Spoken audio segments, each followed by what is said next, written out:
Hello, everybody. Thank you all for being here. Captain, Count, Vol, Kazi, Asamia, Cello, Koala, Flatterson. I hope you're all doing well. Maybe trying to stay warm. I still have to do just the last buffing part of the stuff with my nails. So I'm gonna need just a second. But in the meantime, I can. I was gonna mention some stuff I've been working on recently. Anyway, bonjour, Boben. What's up?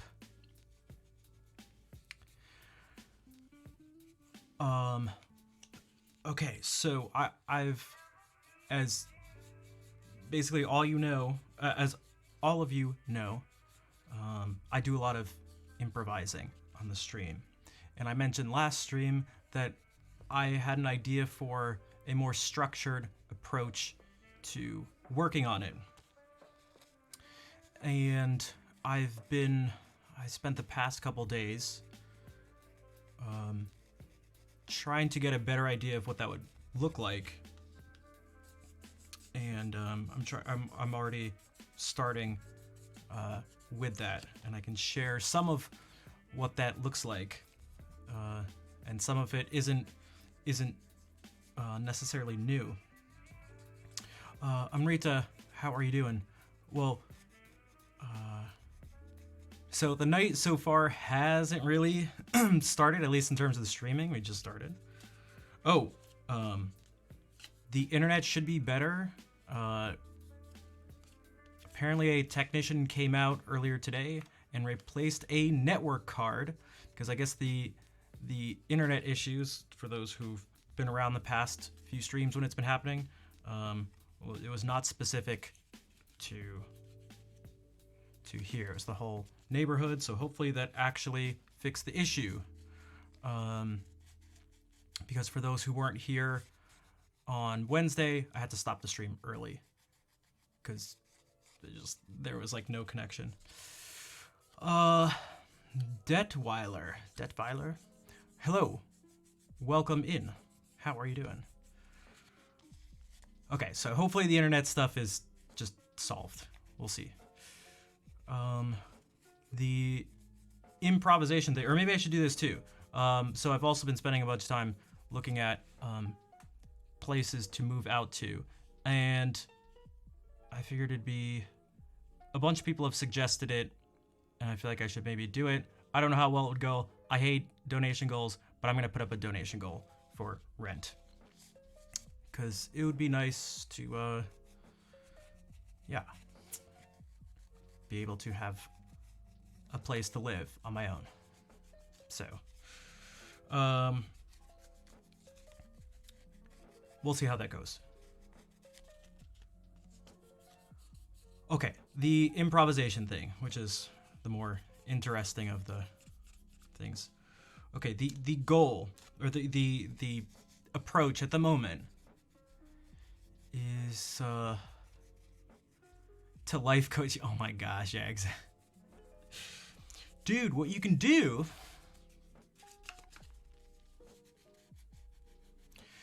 you just got to get money. Then you'll be able to pay for things. That's the problem. Okay, so we try to, okay, it's a perfect quote. All right, Nightbot, that's not the type of advice. I mean, it probably wouldn't, yeah, it probably wouldn't make things worse, but I don't think that'll help right now, Nightbot. Okay. Let me know if anyone has perhaps this view on improvisation, or maybe even just music or art more generally. Okay, I get the impression that the general view of creativity, of art, and in particular with improvisation, is that what it is, hello Tanya, yeah.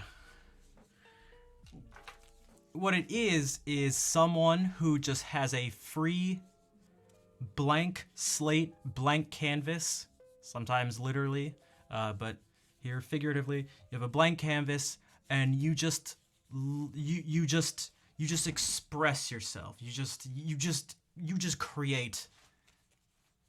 Um, Valiant Vicuna, thank you for the 3-month resub. How are you doing? I feel like we haven't seen you in a little bit, but I hope you're doing well. And thank you for the, speaking of support and moving out and paying rent and stuff. Thank you for helping with that. Okay, so yeah, there's this idea that whether it's composing music, playing music, improvising, writing, painting, whatever, it's that there's this. I get the feeling that there's this idea that you just kind of let this thing naturally flow out of you, and if it doesn't, that just means you're not talented, you're not musical, you're not artistic, you can't do the thing. Now, maybe that is partly true, but it's not true that if you can't do the thing when you first try, that it means you're never going to be able to do it. Okay, so my theory, which I'm pretty sure of, is that we need to gain tools, and sometimes a lot of the times it can seem counterintuitive. If you've been lurking a lot, okay, gotcha, yeah. I appreciate the lurking. Yeah, I don't check my viewer lists. Most people don't, so I can never know. So if someone's lurking, I can't really know. Unless it's Cheap Asian, in which case we can always just assume they're here. Hello, Wolfius. How are you doing today?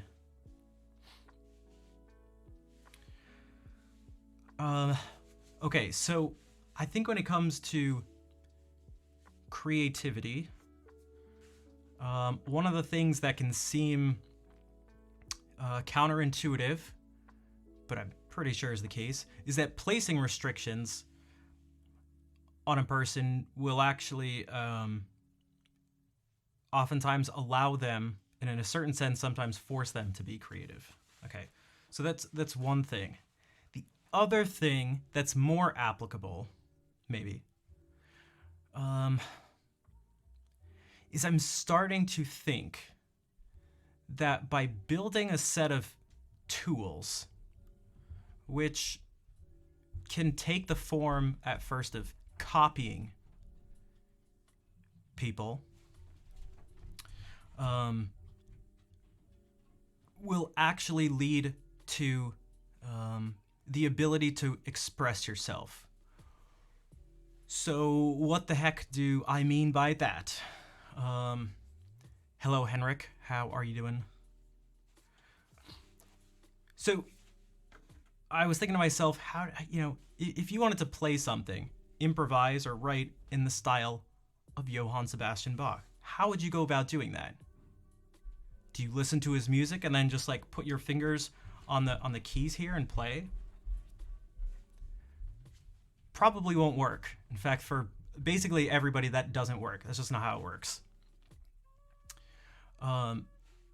So the goal right now is to identify as many specific things as possible. Reduce, crystallize some aspects of his music, in this case, that he seems to use a lot. Okay. Hard to speak a language without words. Yeah, and even more so, it's like this may be, in a certain sense, almost similar to learning a language by learning phrases. Okay, so someone may say, they probably won't say this about language, but they might, that if you just learn set phrases, like not just individual words, and not even just a couple words together, but entire sentences and phrases that are typically used, that you would just be speaking someone else's thoughts and feelings, right? But we know that's not how it goes. What's up, JM? Not sure about the emo combo. I just don't know what it's referring to, but that's all right. What's up? But I'm starting to think that music is even more like speaking a language than I thought before. Meaning, if you get down these little blocks of expression, then you can not only express yourself through the rearranging of them, but also from the slight deviation from them. So it's like, it's almost like it doesn't matter what system you use, but as long as you have a system. And if you're able to like the expression ends up being the manipulation of a system. Whereas we tend to think of systems as maybe constricting or something like that. But I think it's the opposite. I think that's what allows anyone to express anything. Wolfius, thank you for the $20. Our stream inspired me to learn more about music and try to learn an instrument. I'm glad I could help inspire. How is the instrument learning going? And thank you for the $20. Again, this is not just rent goal progress, that's right. What I'm hoping is that by moving out, it'll actually improve the stream, which everyone would benefit from, not just me. So it just like it'll end up almost directly benefiting the stream. It's just one step away from directly benefiting it. But yeah, so it seems like no matter what it is, whether it's music and you're using a particular style, you play a particular genre, something like that, or really anything, you can express yourself through writing, you can express yourself through martial arts, through speaking, through the way you play certain sports, through anything. It seems like as long as the system's there, once it's there, you can now express yourself through it. You can express yourself through video games. Like, you can express yourself through anything, but that thing has to be there. So, I'll kind of show you some of the first few things I've compiled so far. The focus for me, it's not going to be specific to Bach. At the moment, it is. But I believe this will be applicable to really anything. But there's things like this. This is something Bach tends to do. Or I should do. Just that. Right? It seems so simple. It seems so simple. And we know it from the bourrée that this starts.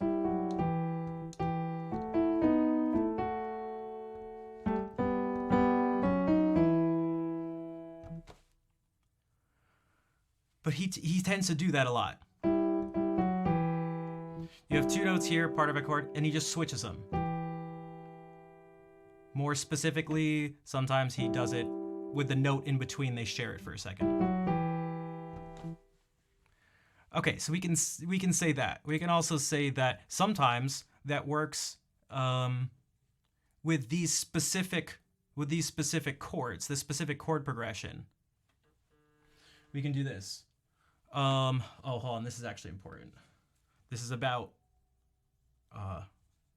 looking at a new place.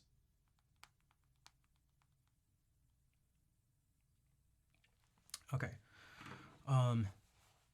So we can do it like this. We can take this chord progression.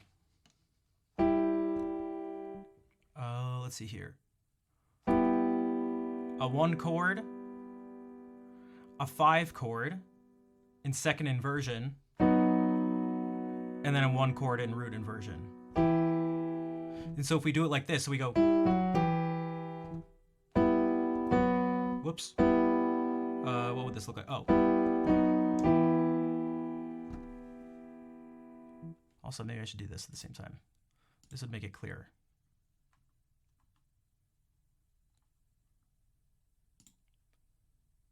Okay, so we had this. But that also, sometimes it happens on its own. Or sometimes, here's the core thing. Okay, that's in its smallest form and its least complex form. In its shortest and least complex form, it's this. That's a little characteristic of his music. You could add this to it. Okay, you could add the other harmonies in, essentially just adding another voice. And now, was that an effect that makes it? Oh, that's something totally different. That was that's on Twitch's end. You might want to refresh the stream. That's the latency thing. It probably sounded like this. Okay, so if we do this, this is a common little thing. This is a common part of his speech, you could say. There are other things like having the bass do this.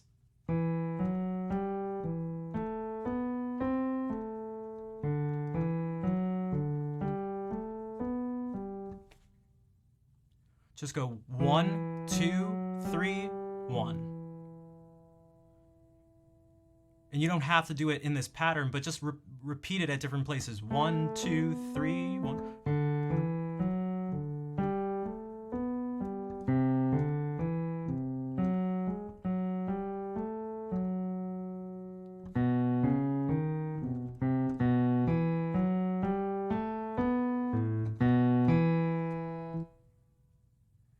And even this last one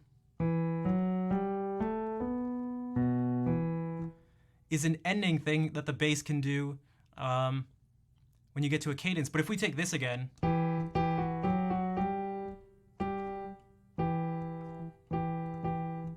what if we combine the two?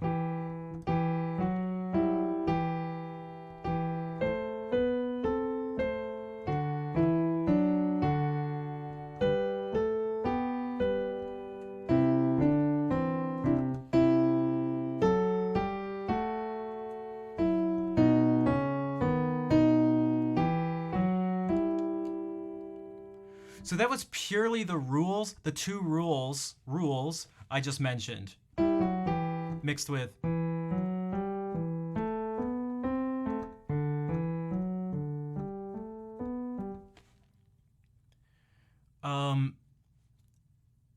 but you don't have to follow that same pattern, and the deviation from that pattern is partly where I think some of the expression comes in. Kazi, thank you for gifting us up to Flatterson. I was like, wait, Kazi, were you here? Hold on. Or you were? Wait, I think I just missed seeing you. Wait.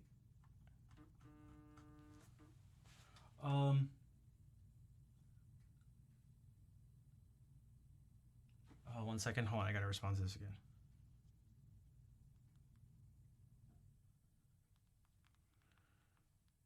Because I have to meet someone tomorrow morning. Okay, because we could do this. You could go.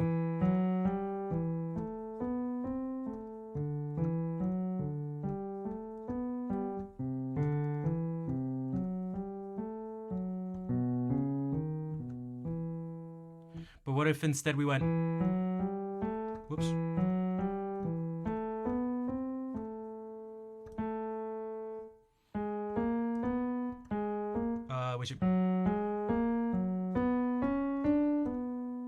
We've now moved to a different place, and going to a different place has a different feeling.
I just did the...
So I didn't even mean to do that improv, but I feel like it actually just kind of flowed naturally. I can tell you kind of all I was thinking about was, even as it deviated, it was all just built on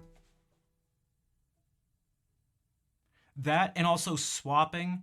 So starting with the root of the chord and the third, and just swapping the two. And if it started like this, then swapping back here. So that was like kind of the whole thing. And the difference, also thank you for the claps. And so the idea is to form a system which, in this case, the system actually exists, but it's now going to be to, I guess, formalize the system that exists, so that it can later be exploited. Maybe you could use that word, but in the best sense of the word, to be used as a tool of expression. And not only that, but in the process, it should lead to a greater understanding of the music itself. So then when you play it, then when you go and play something that Bach has written, if this is, what you're gonna, if this is the thing you're trying to explore and deconstruct, then when you play the music, you'll have a better understanding of it. And I'll show you kind of what I mean.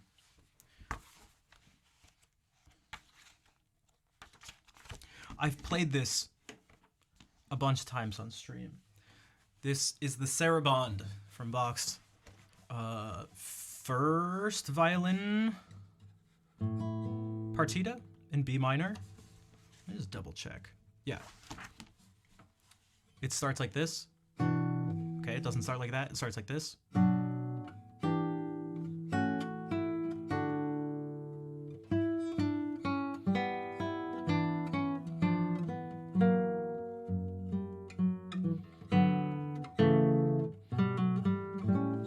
Okay. A bunch of you have heard this before, but what you may not have noticed even after me saying this is that this happens at one point. So it goes like this.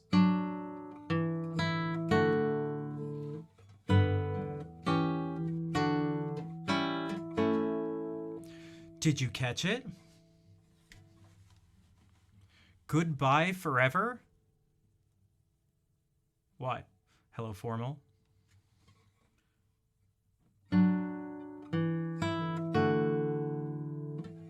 If I take out the way he staggers it, that is literally not even at that point like a variation. This just is the thing we were just talking about.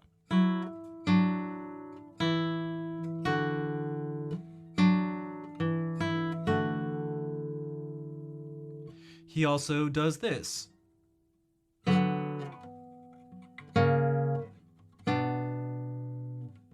Again. Whoops. It's the same thing, but now it's the chord I was talking about before. Whoops. Oh.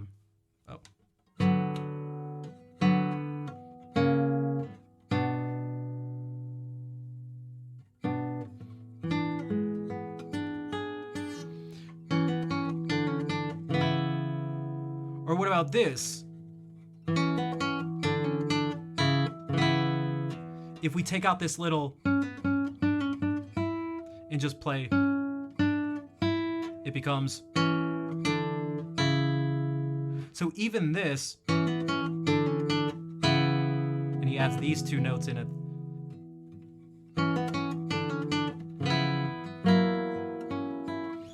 Even that's this same basic, oops.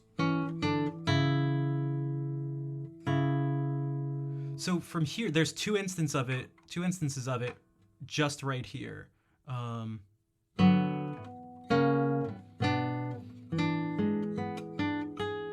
then, oops. Just can't be here to, wait, to live? Wait, I'm confused. Is this a translation issue? Is this a language issue? So what I'm actually gonna do, and maybe you guys can try to do it too, is to perhaps try to find as many places in the piece where this happens.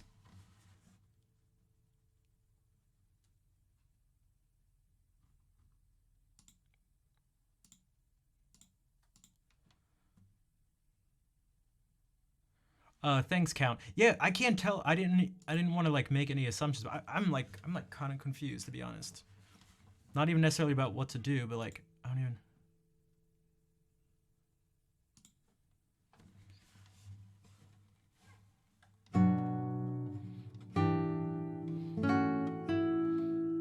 Okay, I was not focusing.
I just ran Twitch because your country, no one wants to. Oh, I see. Okay, so it was count was correct in the assessment. Well, yeah, I'm afraid really all we can do is direct you to those links that Count already sent. Also, it would actually probably be good to formalize that in a command too. You don't have to do it now. Actually, Count, could you DM me that message you sent? The one we're not equipped to, or even just the link or something. And I'll just make a command. Oh, maybe. I didn't think there was, unless someone else made it, but that'd be helpful. Thanks, I appreciate it. Okay, so did anybody notice? Oh, you took it from the heart support. Okay, maybe we can just keep the heart support one. I don't know.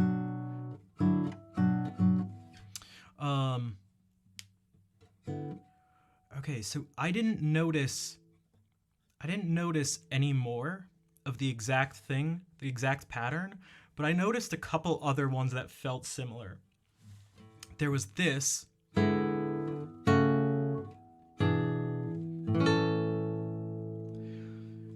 And so what I am actually going to do now in real time is figure out what this is. Let's forget about the inner notes. I actually don't care. That's this.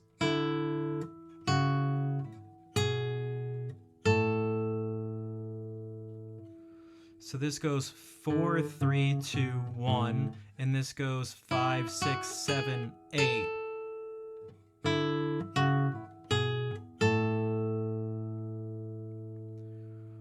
I wonder if this happens anywhere else.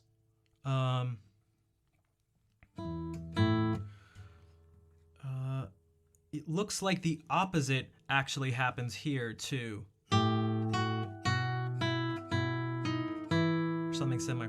I guess not. This one's a little different. There was also this. There was also this. And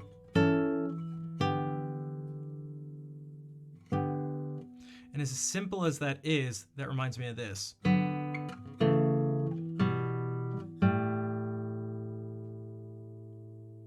So that seems to be something too. 3, 3, 2, 1, and then you can go wherever, but.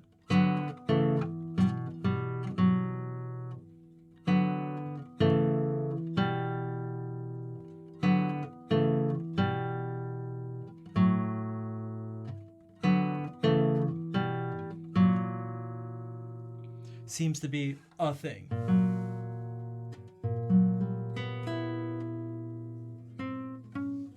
Wait. More moving stuff. 1 second.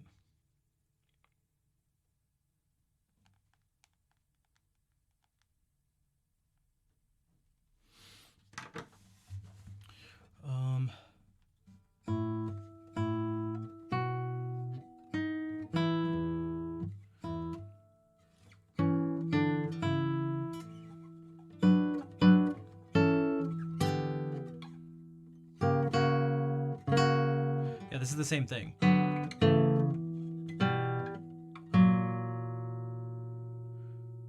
The notes are just put in different places.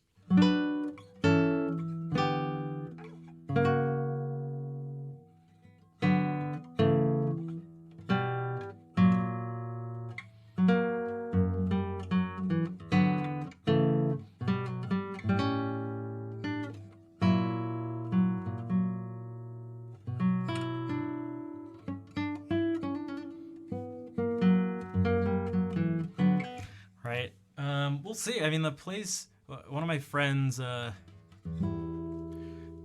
sells and rents out property and stuff, and so I looked for stuff, but then I saw if there was anything he found, and actually he found something that it might work out really well, because one of the top sort of things I had found is actually a place that he is the realtor for. And I was like, whoa. But yeah.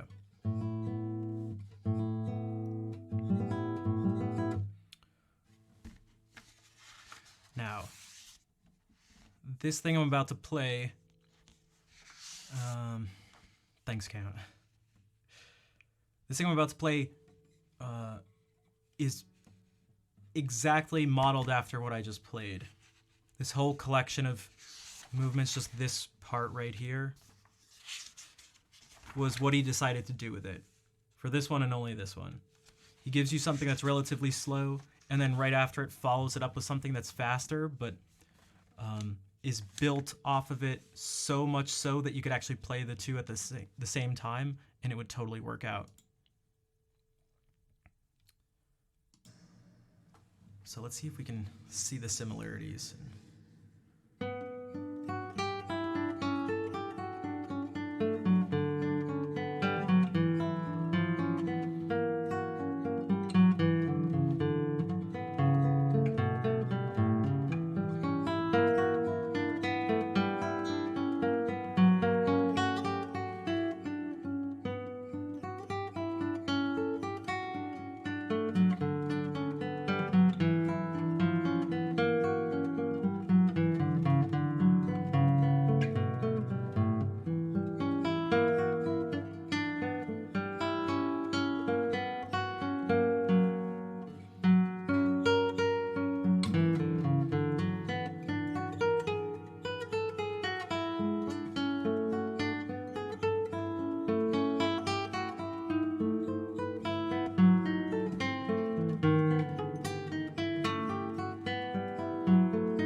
Welcome in, everybody.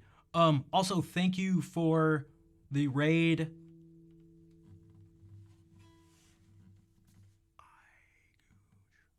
Okay, is this Aiju? Is it spelled backward? Okay. Pojo, thank you for the recommendation. Okay, I will try. Also, Masti spielt. Thank you for the follow. I'm not sure how to say your name. Ike. I don't. But thank you for the. Let me know how to say it. But welcome in and like IQ. Oh, IQ. Okay, IQ. Got it. I'll try to remember. Well, welcome everybody. My name's Rafi. I go by Schnaff. It's because it's a German word. Gotcha. It's all right. My name is actually not German, although a lot of people think it is.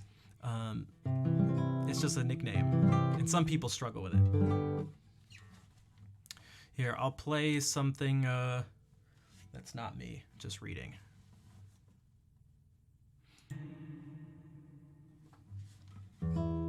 This is totally different from what I just played. We're jumping from Bach to Barrios. Although their music isn't always, sometimes it's actually really similar, but this is not similar.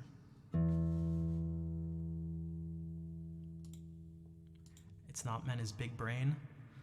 That's what someone who is big brain would say to fool.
Tutor Exilius, thank you for the raid.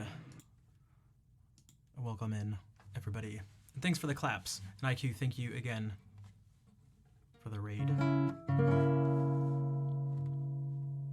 And Pojo for the recommendation too. I appreciate that.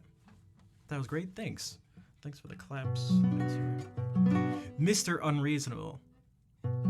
Thank you for being reasonable enough to consider subscribing to the channel, and for 5 months at that. So thank you for the sub support and for the claps to go along with it. We can maybe do a couple more pieces by Barrios. I'm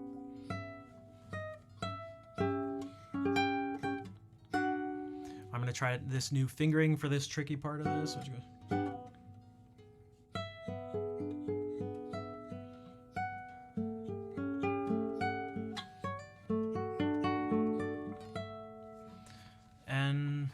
Bodapati. On Bodapati. Thank you for the follow. So that last piece was called Una limosna por el amor de Dios. An alm for the love of God in Spanish. This one is called La Catedral, the cathedral in Spanish. Now, Barrios wasn't Spanish, he was from Paraguay, but where do I get my nails done? Oh, I do them all myself. Loftbed, take care. Thanks for being here. Good night. Good morning, Hartmut.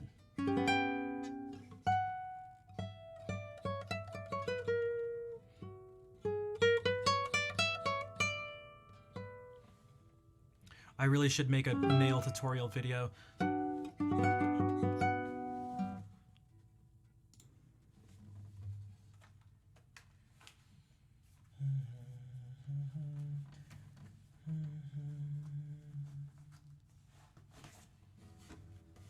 second.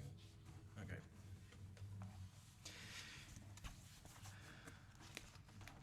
You're asking how I did that with my right hand? Well, there's two things. One, I do have these nails. So these are my natural nails, but on top of it, there's super glue. Specifically, Loctite super glue. Now, I can this angle's better, but all that's happening... I only ever use these 4 fingers. Whoops, wrong camera. And so it just repeats.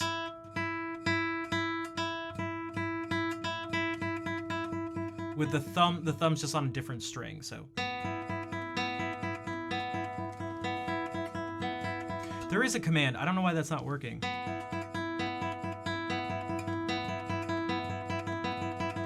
Now, if you just do it fast enough, and not just fast enough, but it has to be even too.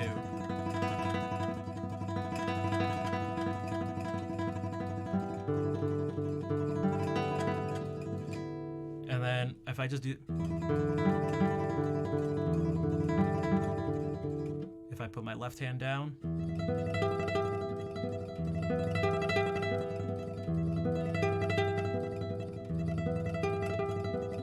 yeah, definitely a lot of practice. Any AC/DC songs? No. It's funny, I was talking to a friend last weekend about that. She was like, someone asked her how she felt about AC/DC, and it's like, neutral. I feel like that's how I feel. It's like, they exist. The thing is, when you're practicing, what you want to aim for is making them even in terms of volume, rhythm, tone, and articulation. Because if you notice, even with it relatively slow, it still sounds, even if it's slow, as long as it's even, it sounds kind of continuous.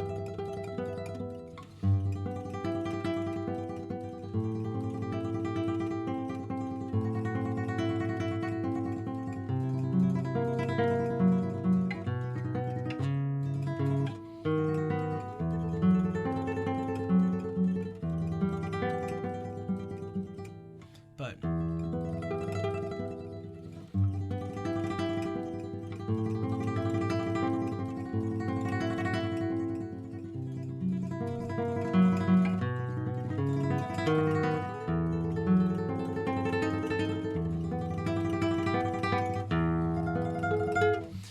and there's no request, although I'm thinking about bringing them back. I just in a very specific form, and I'm not sure the best way to do it without it being confusing. But I'm trying to, although subs don't count towards this, I gotta do what I can to live. So I'm trying. Gonna call it. All right, Pojo, take care. Thank you for being here. Thank you again for the recommendation for the raid.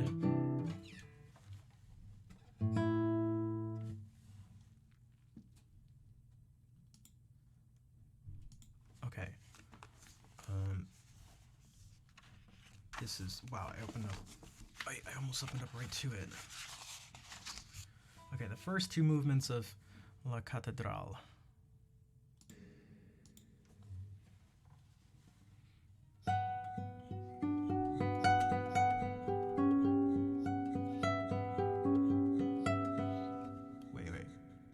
Is that my nail or the string?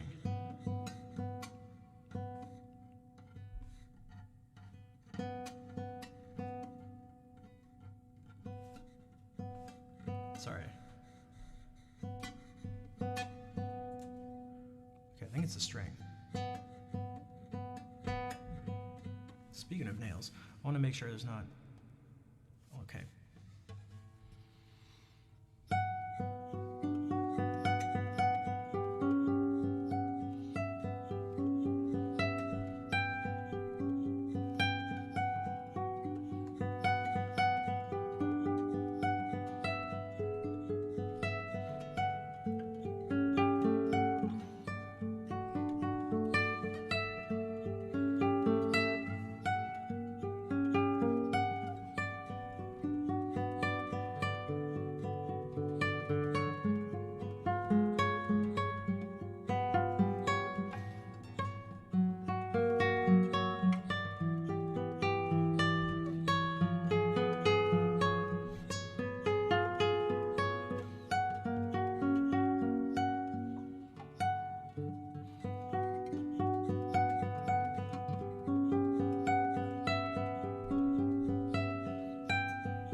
What? Why did it do that?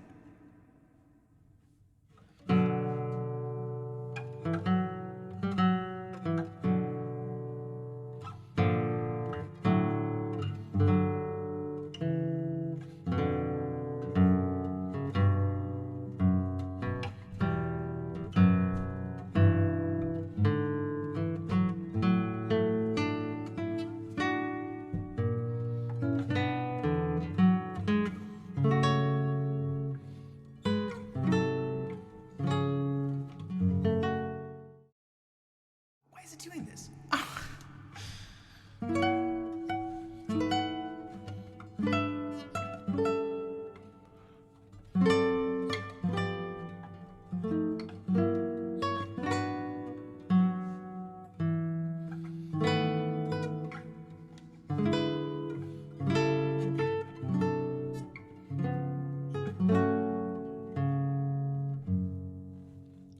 I know why it's happening. Sorry.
Okay, there we go.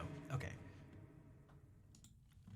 So for those, thank you for the claps. So for those who are wondering, I have a foot pedal and it just has two switches. One set to tab, the other one I forget. And so I have to be clicked on OBS for them to work, because OBS has to be able to pick up on it.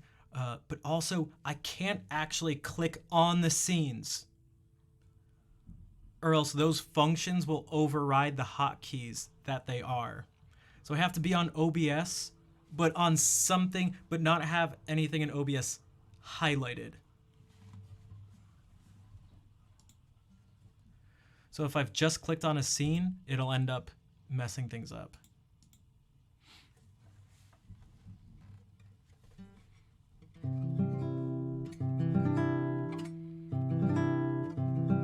Also, hey, Asdi, what's up? I could actually be the... Maybe I was the overlay the whole time. Also, wait, which angle is very Cactus Room? Also, not that it's a competition, but shouldn't Cactus's angle be very schnaff if we're sort of being picky about it?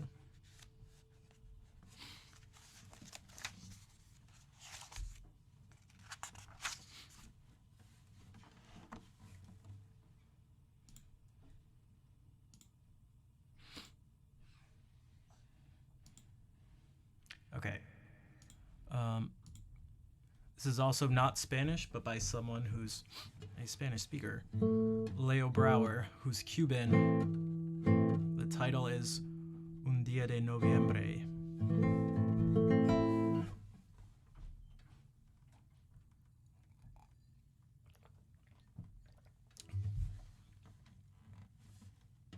The one with the hand zoomed in?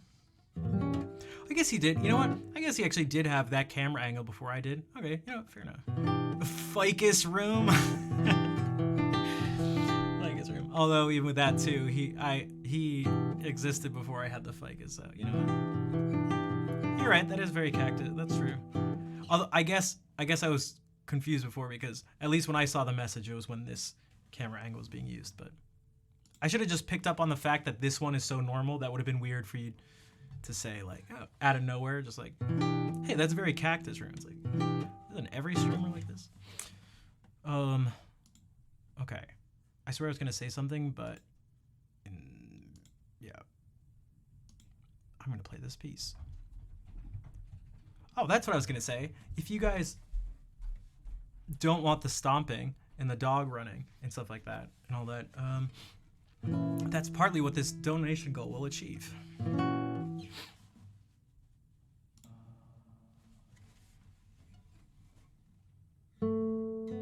Oh, let me be on OBS, but not with that highlighted.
This piece is called Undi.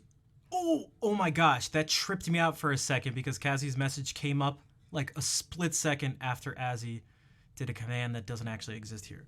But yeah, Un día de noviembre, by Leo Brower. Thanks for the claps. Yo, Hans Zimmer, what's up? Nice to see you. Thank you for the raid. How was your stream?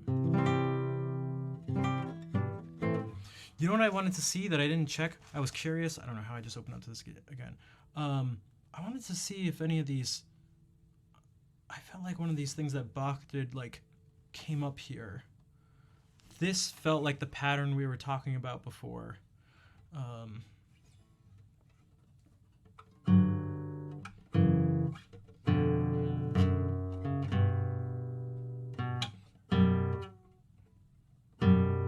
Oops.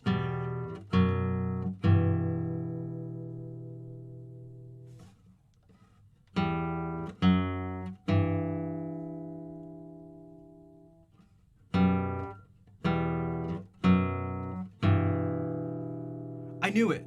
Okay. So that pattern we were talking about.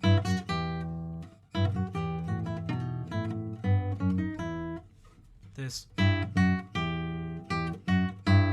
happens here. With these exact notes too, actually.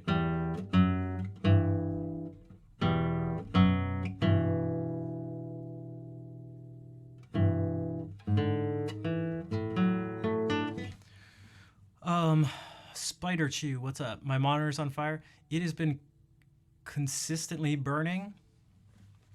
It's been perpetually burning for like a year now. It's pretty wild. I just hope it doesn't get out of control one day. You are very welcome, Koala.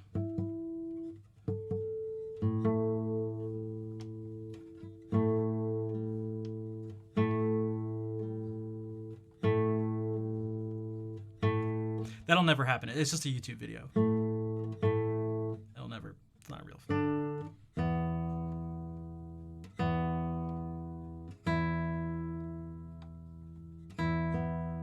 Very chill. What were you doing on stream?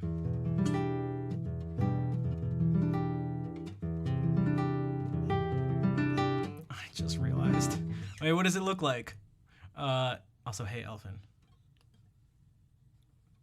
Is it that? I don't even remember. Piano and loops, nice. I mean, I think this stuff is really cool. Like, I've played this a bunch of times. Like, and some of you have heard it a bunch of times. But like, I've played it and I didn't notice this pattern. But again, that's the power of putting in a conscious effort to learn and discover things. Meaning, it's not sufficient to just be exposed to stuff. It's just not how we learn. You can't just get better by doing actions over and over again. You'll probably improve somewhat, but it's just not how we actually... It's like nowhere close to how we actually like learn the best.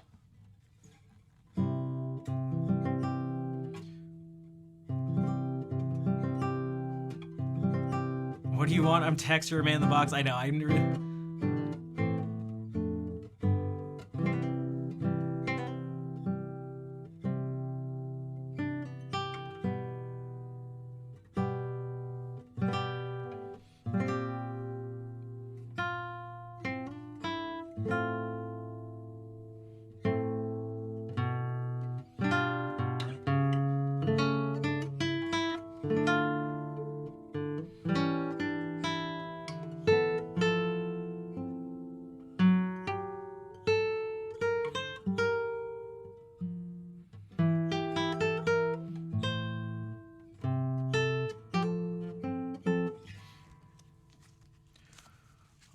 Something totally different. We could jump over to the Renaissance again with this new Pavane, the last of the 6 that I've done by Luis Milan. We'll do a few of his pavans. He wrote 6. He was Spanish. He was a composer in Spain in the mid to sort of late Renaissance. So 1500s to like mid 1500s. Because it's roughly the 1400s to the 1600s, broken up into 3 different general eras. But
we can go to a darker one.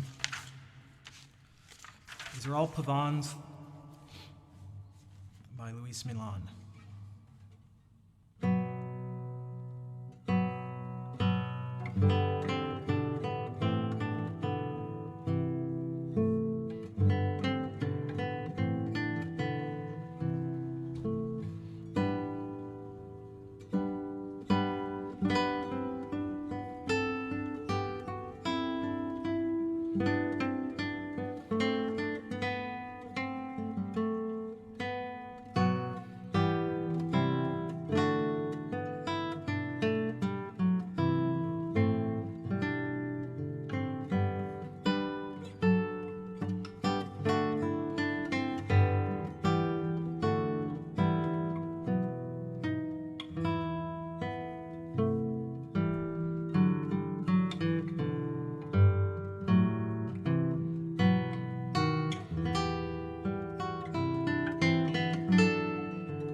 almost want to change one of these to,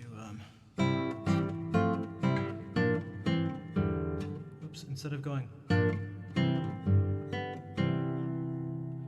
because we get that one before, but it might be nice.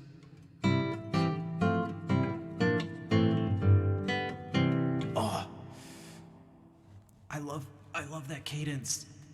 I love that cadence. Thanks for the claps.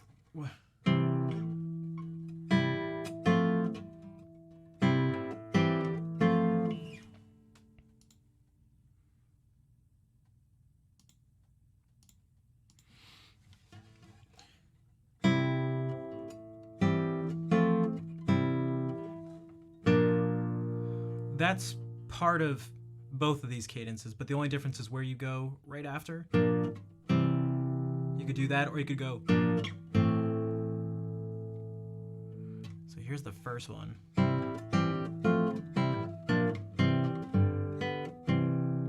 That has a slightly different feeling as.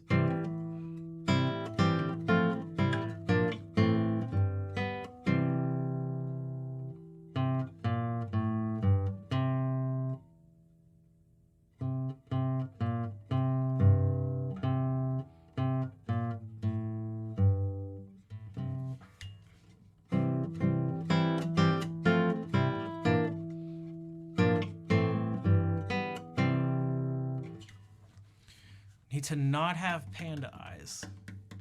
I've never heard that specifically, but I like it.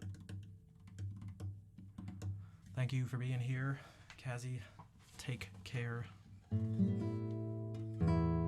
We'll do one more of these Tavans. The first of the 6. Which also has a really cool cadence that I like.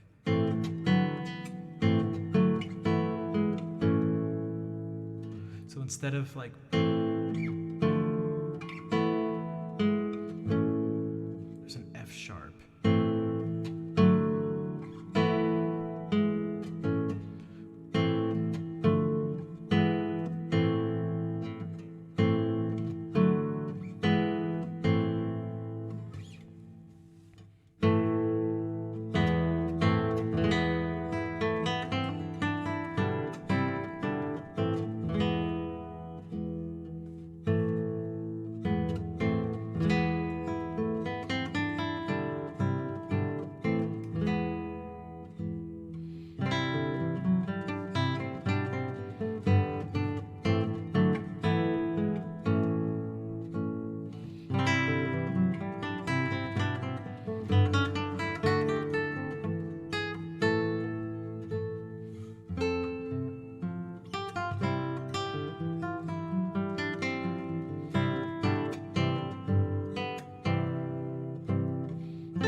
Now I almost did this last stream, but we got off on something else, which is fine. But this is something by a lute player who was a contemporary of Bach, almost an exact contemporary. So Bach lived from 1685 to 1750. Sylvius Leopold Weiss was born 1 year later and died in the same year, though. 1686 to 1750. It's also the same year that Vivaldi was born, and Handel, and Scarlatti, I think, too. Basically, 1685 was a crazy year. Thanks for the claps. So, Weiss was also German, like Bach, and they knew each other, and I think you could call them friends.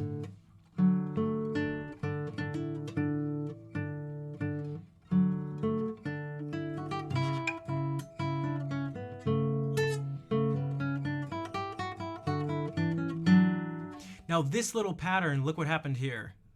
Can you spot it? What was that?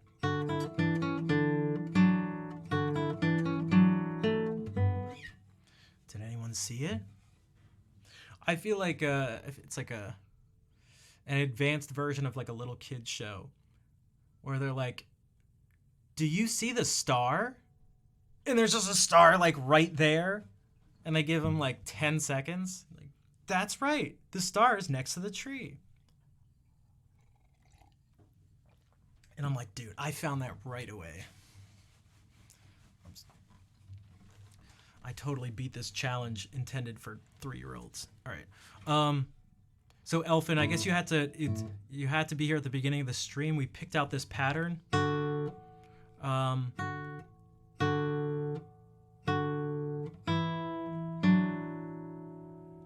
It did have 5 notes. 1, 2, 3, 4, 5. But it did this. It was like that, but just slightly different. But the outer notes were essentially.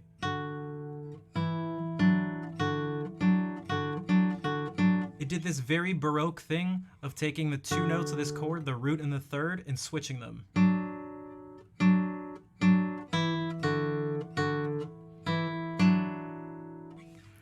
But he just added a few little things in between, but it's still at the core the same that.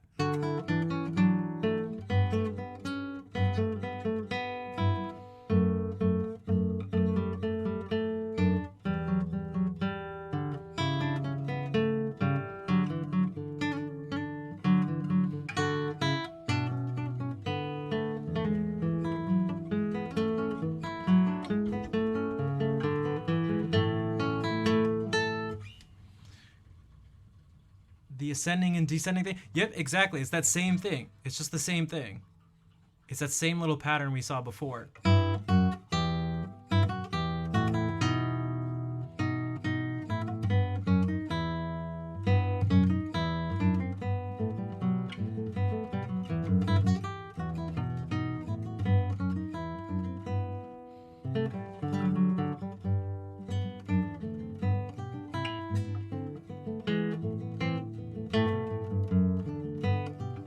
Okay. So this is called Mademoiselle Tiroloise. Tiroloise? Tiroloise? Tiroloise. Tiroloise. We'll see. I've never heard this before. I've never looked at it, so we'll see what happens.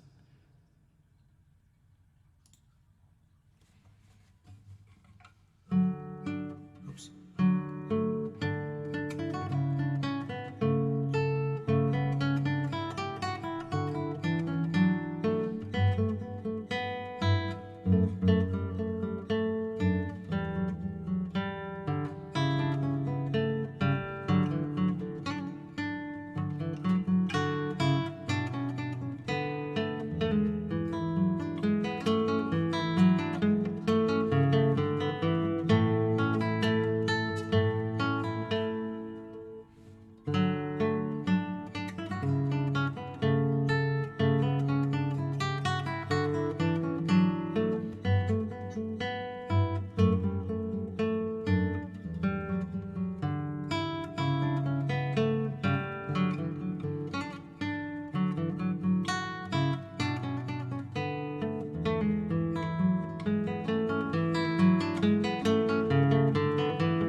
nail never gets stuck like that.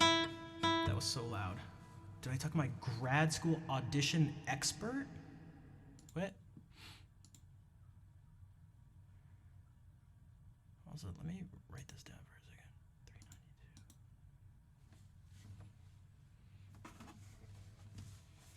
392. Thanks for the claps. Yeah, the person who's helping me out. I mean, we've been talking a bunch. I'm trying to.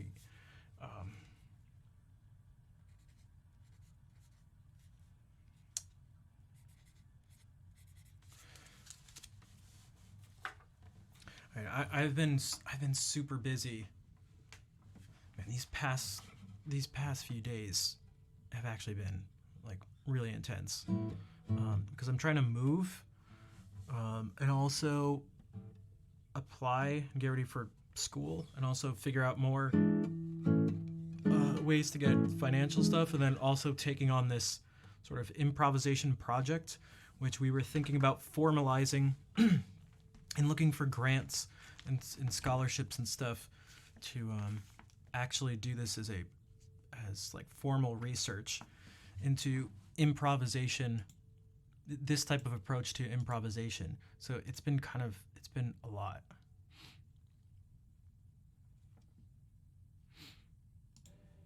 Okay, j'ai perdu mon. How do you say Eurydice in French? Eurydice. Eurydice. J'ai perdu mon Eurydice. Oh, think of what songs to audition with.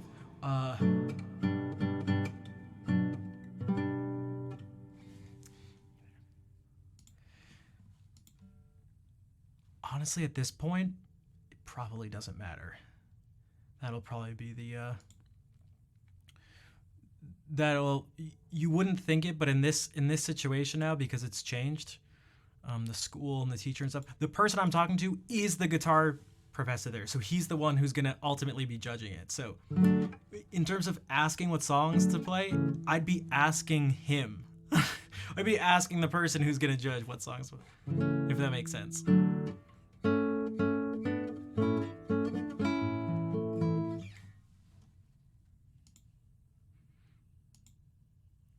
It's going to be an interesting situation. Although I assume there's going to be more faculty there. I don't know. But he's going to be one of the people I'm auditioning in front of. Okay, I am not going to be able to play this up to the speed it's supposed to be at.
It does suggest doing a tremolo piece, so that might be better than doing recuerdos.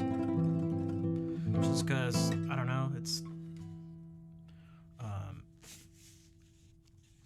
it's played quite a bit. It's not like it's an obscure piece, but it's played way less than Recuerdos. Also, I played Recuerdos at my senior recital, so I'm trying not to play any pieces that I played in my recital. But the audition, I don't know exactly. It's not for a while.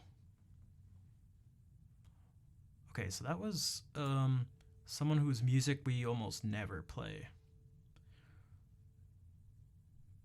Late Baroque, but basically classical. So that was Christoph Willibald Gluck. Arranged by Napoleon Costa, whose music we've played. It was a guitarist from the Romantic era. Here's another classical Italian guitarist. We'll see what this one is. Am I going to be able to do this up to tempo? I'm not sure, but we'll try it anyway.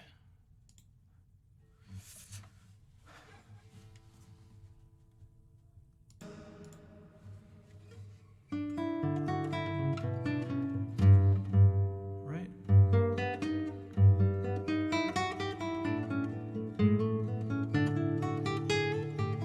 Yeah, I'll try.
So close to remembering the song title. So you could maybe say, people typically just say una limosna and just cut out all the stuff after it. Por el amor de Dios. Because it's too long of a title to just sit. No one wants to say that. So that was Mauro Giuliani. And now, a Spanish contemporary of his, Fernando Sor. I don't know if I've ever done this.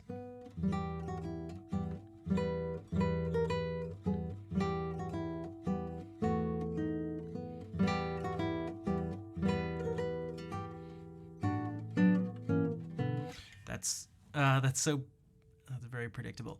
We'll have to do this. So I'm going to do this thing with Bach. This total stylistic breakdown. And I'm going to have to do other ones with, like, I'm imagining Dowland will be high up on the list. So we get a Renaissance person in there. Maybe Tárrega.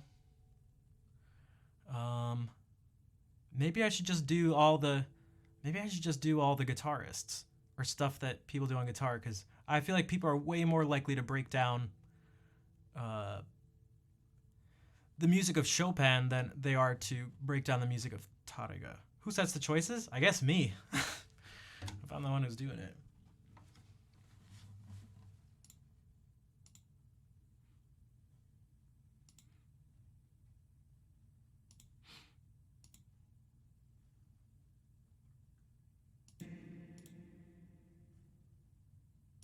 The person I've been talking to, this same guitar person, he had the idea of turning it into a formal research project when I expressed so much interest and focus on improvisation.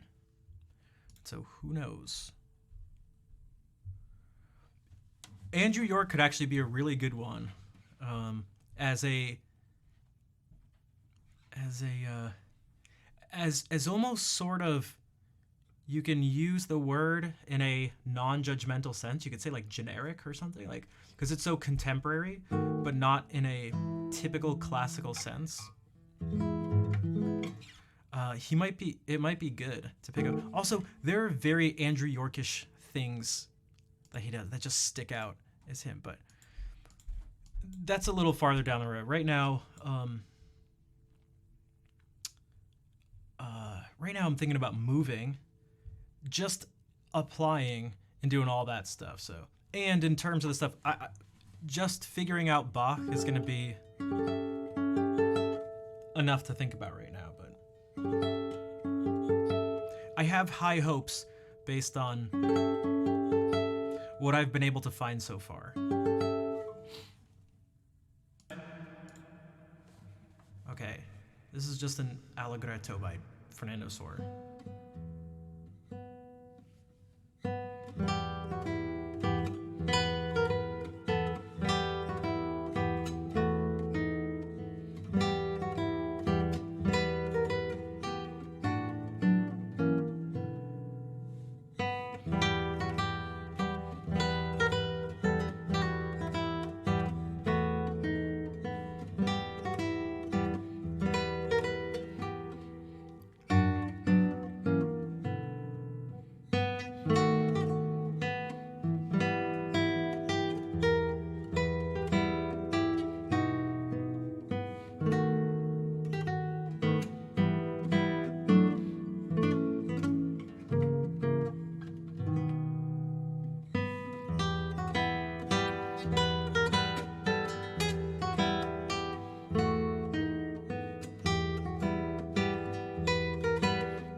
Hello, Wahaha.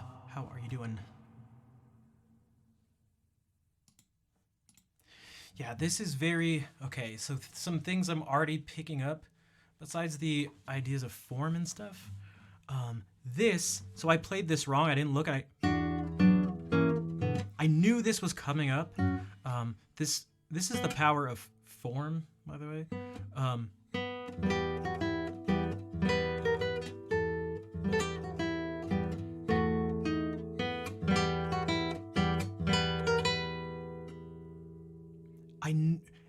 I knew it was going to tonicize the 5 chord. So we're in E minor, so it's going to tonicize B. He does this all the time.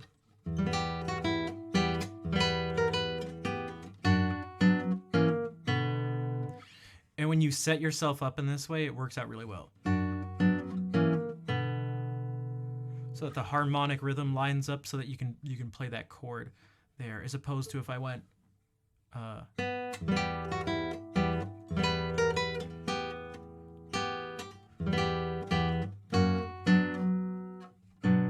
or something like that. It's just like it doesn't work out well.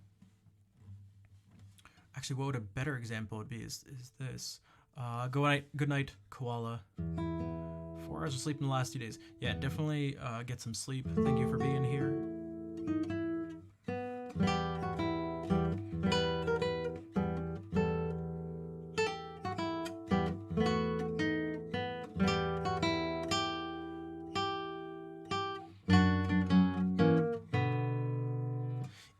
It just doesn't set itself up like that. I ruin the symmetry.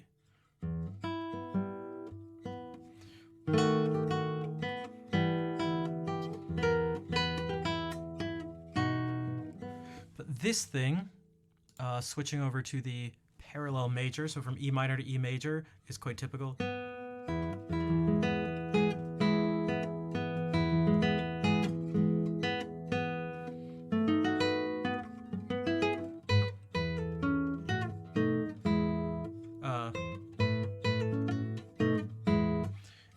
Me of this. I'm gonna play another little piece by Soar, and perhaps we will see the similarities.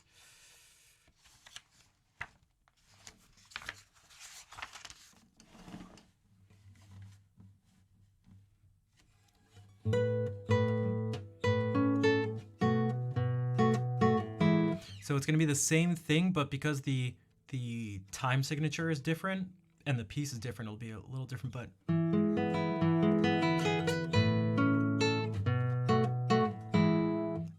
compared with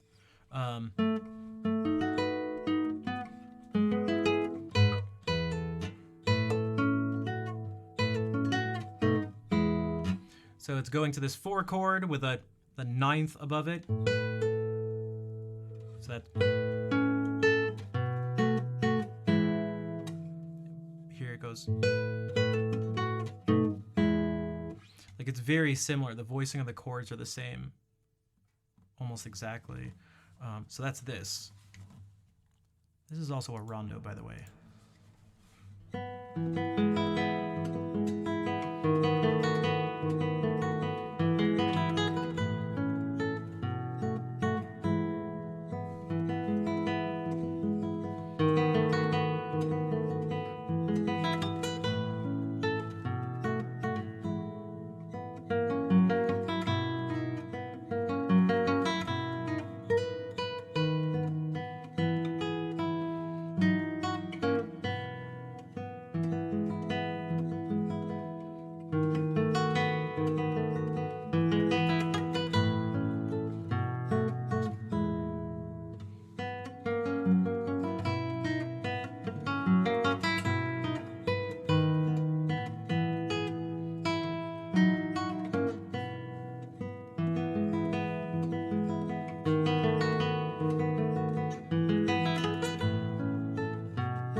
Cheddar Senpai, good evening. Now I'm gonna go back to this one just for a second.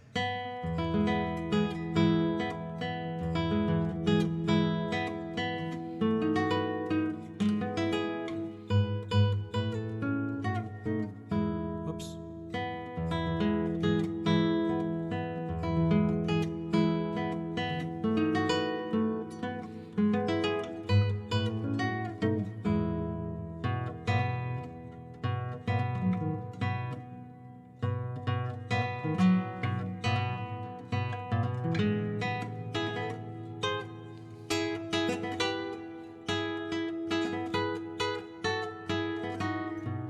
Which also, what does this sound like anything to anyone? Let's see. And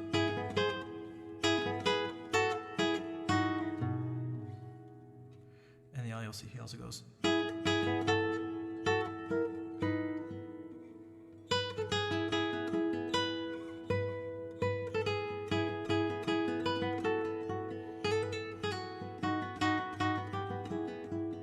Because this is also soar.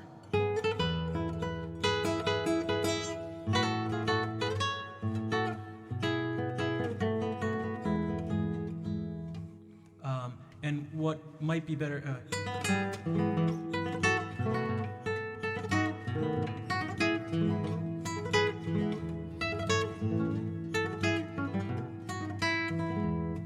How do I identify, read notes, and chords so quickly? So it's practice, like Captain said. And again, even more specifically, why does it sound so much like Mozart? Probably really liked Mozart. I have a feeling. He's clearly writing, like, I know that's like a kappa because of the theme and variation thing, but honestly, it's like, this is like, this dude's Spanish, and this is his music.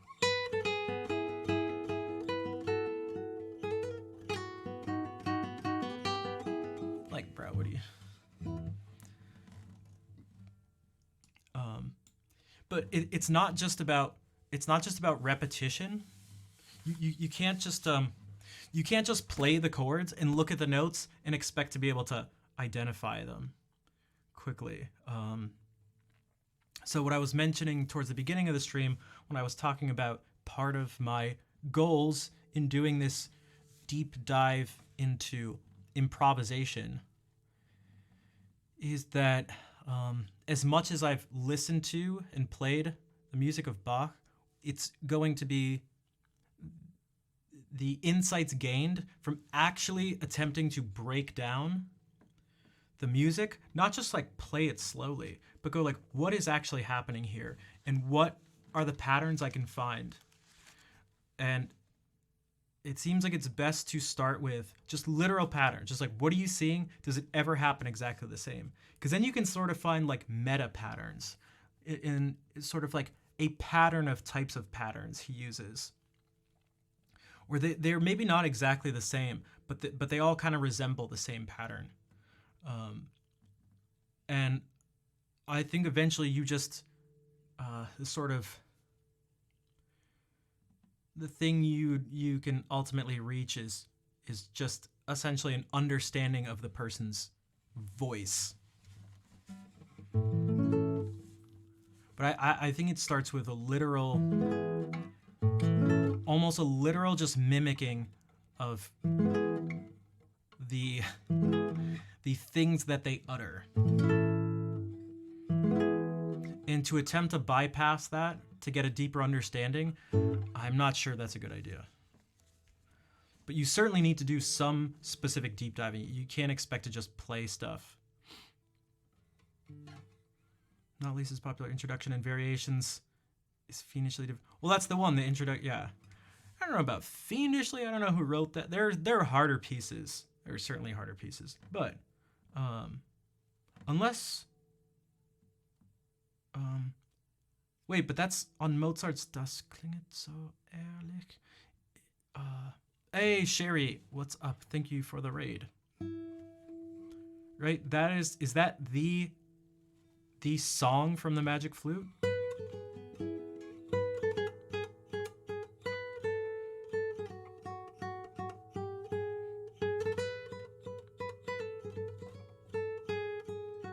Okay, so it is them. bonsoir. How was the stream? Also, you know what? Speaking of, we might as well just do it. I just started adding in the introduction. I never did it. I'm not really sure why, but we're gonna do the introduction, and then a theme and variations on a theme by Mozart. So there should be things again that sound similar to the last two pieces we played because it's the same composer, and it's also an E minor / E major. So that's another thing.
Hola,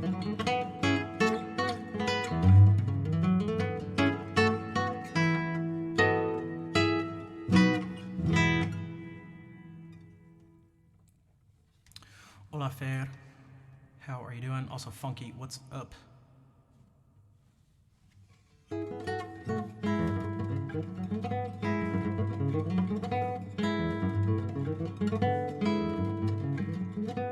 should probably just start. A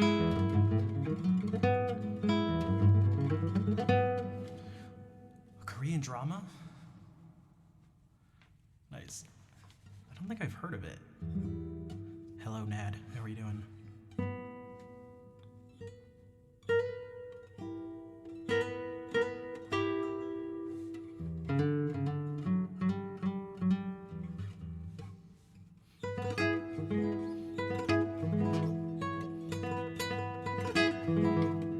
This would be nice to clean up.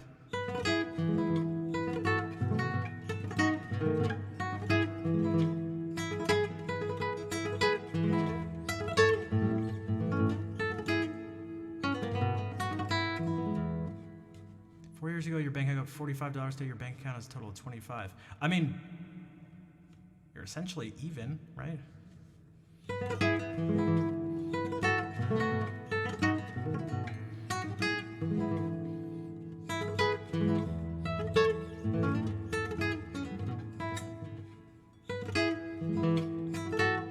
I'm tempted to also purposely change the rhythm so that you actually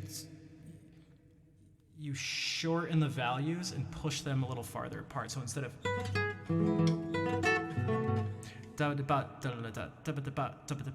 you make it like sway. Instead of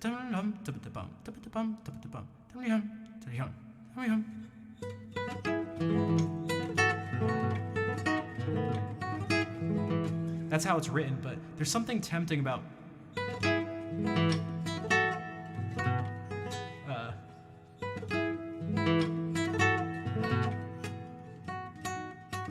why am I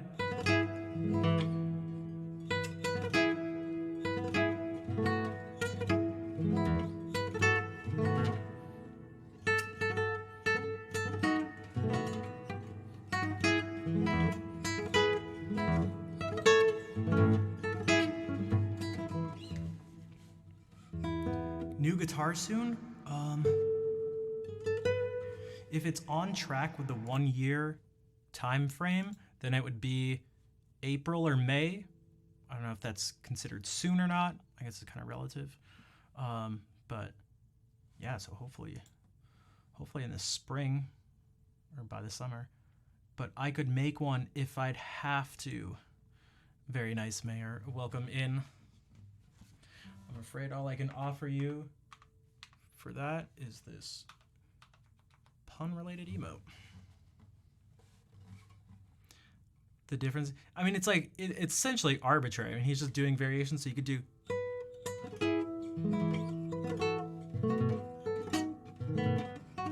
This one just like swings. It just like sways, whereas this one is just much.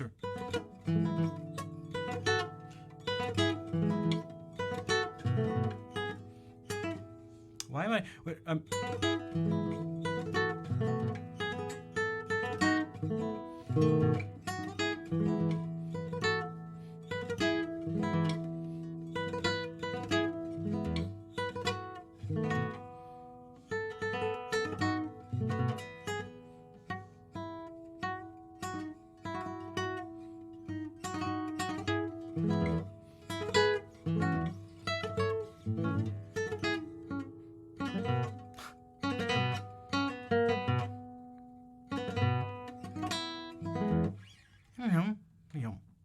it is harder to play because the note values are actually need to be faster because they're like scrunched together. Now is whoops.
feel like that's it.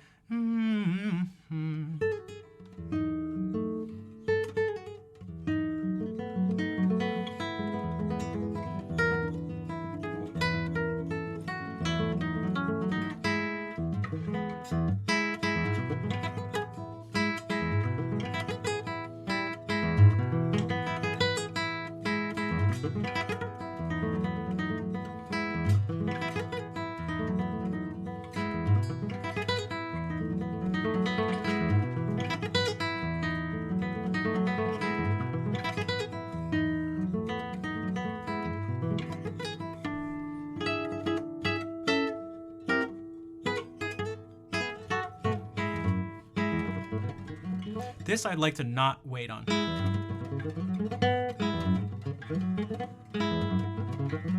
Like, I don't want to go.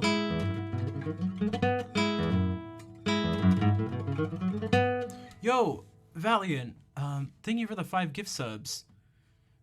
You also, you resubbed at the beginning of the stream too, right? Yeah. So thank you for the sub support.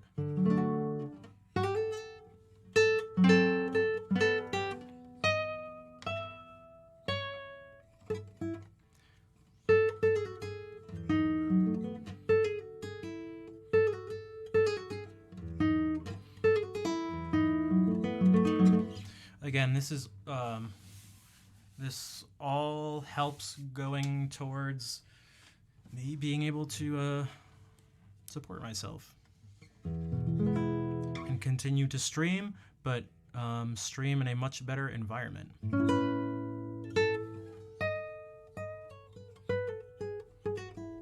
Also, you said half one way, half the other. Yeah, maybe, or like what I was kind of naturally feeling when doing this.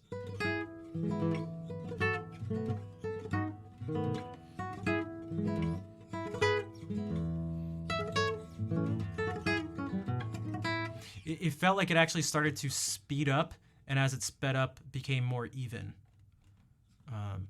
But I mean, like on purpose, in terms of the way I feel like.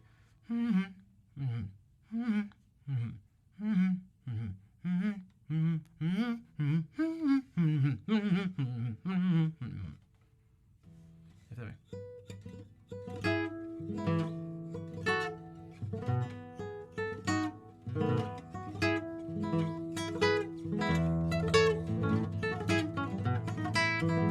Something like that.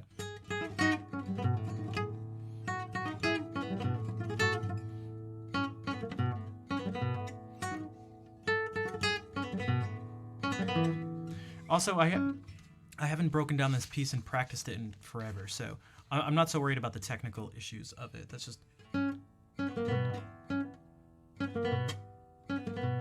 These are all, almost the entire piece is just like a series of gestures.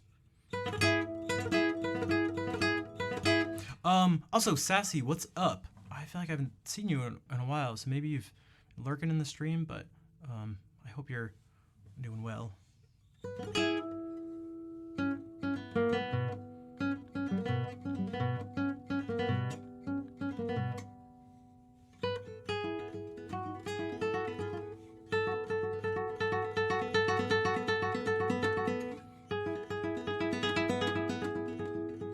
Serial lurker, gotcha.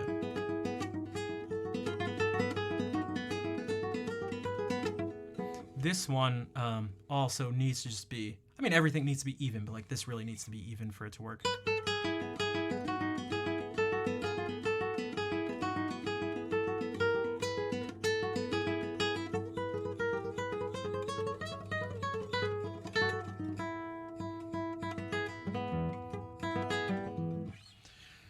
That's for not to focus on now. Maybe we can slow it down a bit.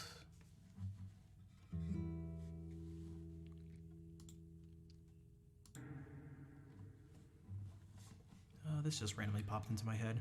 This Marietta by Francisco Tárrega.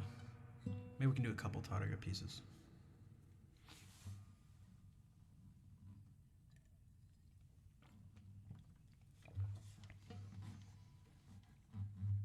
And music nerd, welcome to the group. You're in good company. You should have heard the discussion before, unless you've been lurking.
You haven't been lurking. You want to play some classical? That'd be helpful to watch someone. I think that'd be helpful.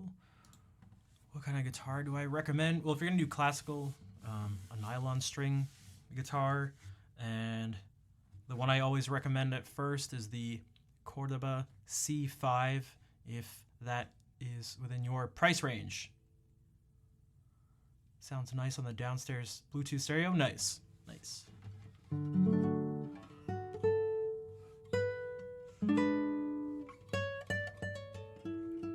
Asdy's getting the stereo experience of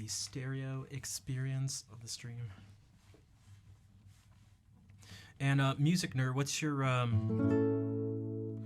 your music background? Like,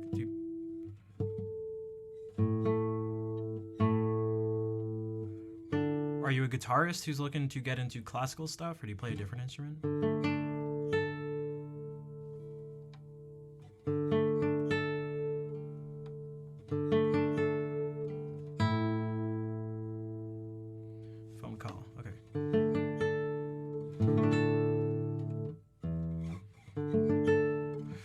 Let's try the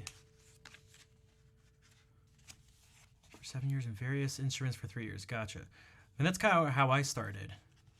My first instrument was actually piano, then violin for a year, then clarinet for like a super long time. But as I was doing clarinet, I was also starting to just sort of play stuff by ear and learn on my own with a steel string guitar and an electric guitar. And it wasn't until I was actually right before my 19th birthday that I was formally introduced to the classical guitar.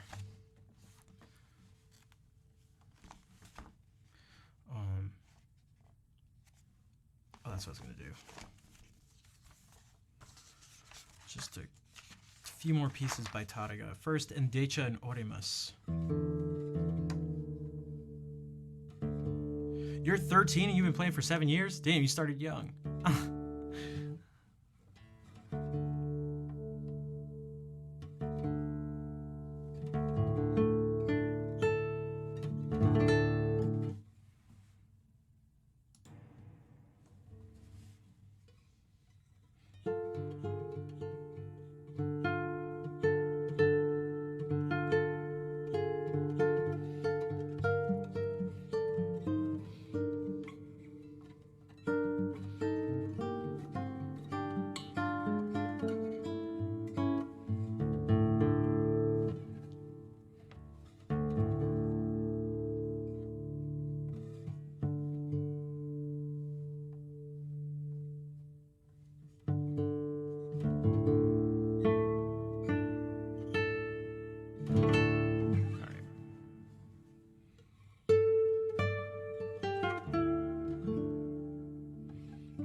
No, this happened last time.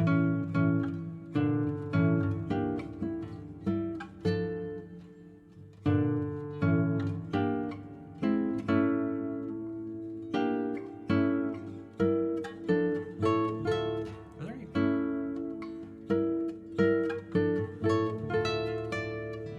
With an alt channel, clarinet picks, and I'll have to talk to Claire to see how if that's getting close enough for it to be copyright infringement.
That's right, I could blackmail Claire. I could always blackmail. Monsieur Hungin, thank you for the 35-month resub. What's up, dude? I should actually just like practice these movements.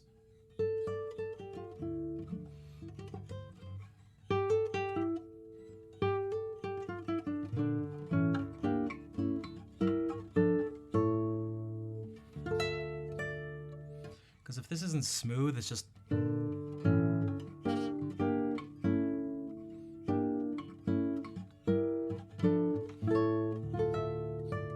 It just doesn't work for this piece.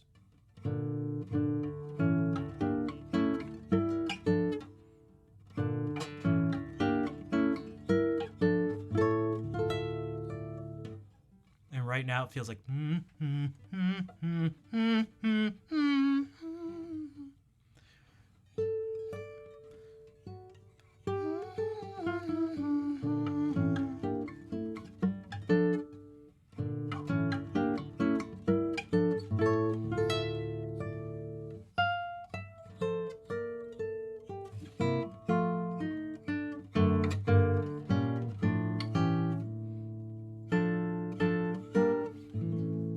Same thing with this.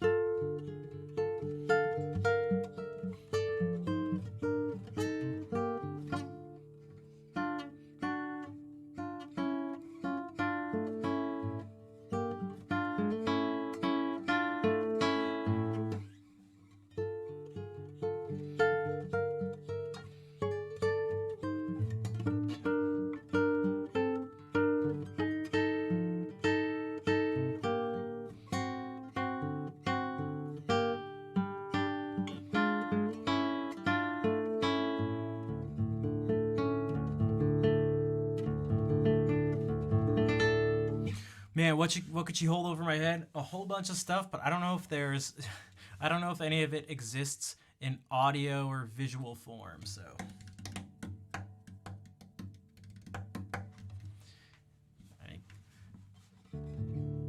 if there's anyone who had, dirt to hold over my head, it'd be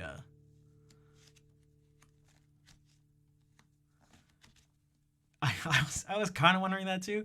Me gusta sonar. Me gusta soñar, me gusta tú. Is that song? Are those the words to that song? Me gusta, me gusta tú.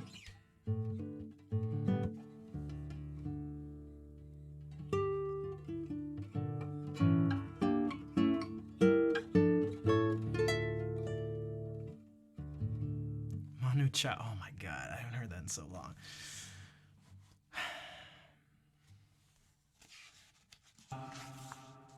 And now Capricho Árabe, which hopefully I can also make smooth and lyrical when it needs to be.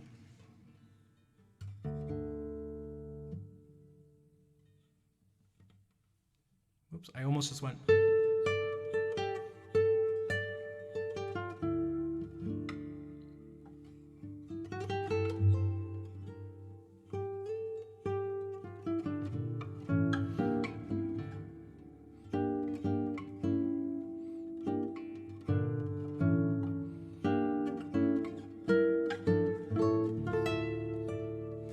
Rico.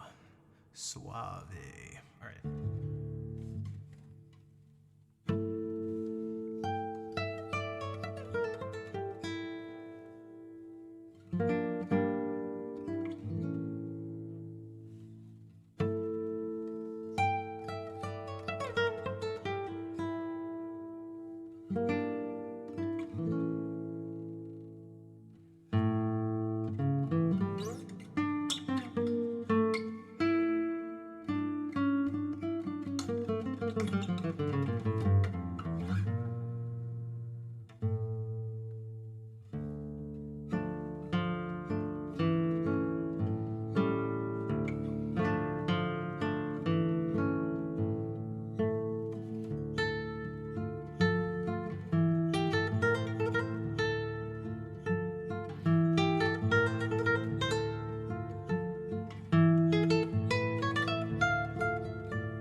Uh, Elfin, that was not an improv, although I am almost honored that you would think that I was capable of such a thing. That's a piece called Capriccio Árabe by Francisco Tarrega. Also, Kevin, thank you for the 25-month resub and for the cheer to go along with it. The actual cheer, not like bits. Locks, how are you doing? Thanks for the claps. Yeah, I don't know why that that donation command ever exists like that. I mean, I know, like, obviously I know why someone would kind of do it, but I didn't know that existed. I'll have to, I don't know, change it.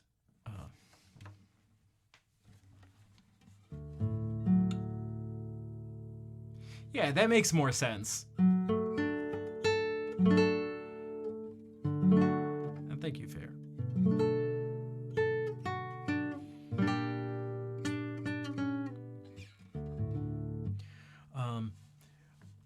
Something, getting back to the improvisation stuff, what I'm hoping is that the patterns that I'm looking for in this music that's, 350 years old, almost. I'm hoping that that one of the things that can come of it, because there'll be a lot of things. It has value on multiple levels, but I'm wondering if the principles can be applied to different styles of music. So, like, first I'll figure out how it works.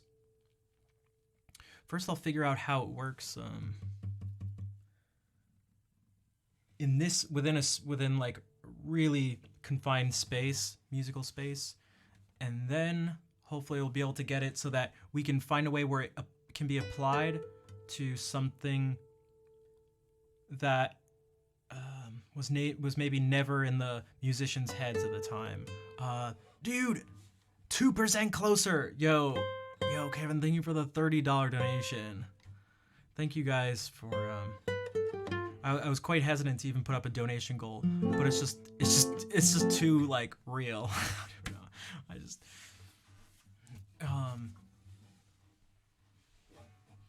me actually try something. But thank you, Vader.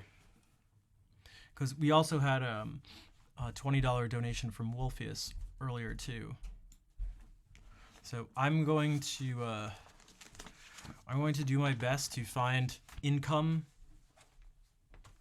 sources that don't rely on all of you for subscriptions and donations and stuff like that. But in the meantime, I will need to do that, essentially.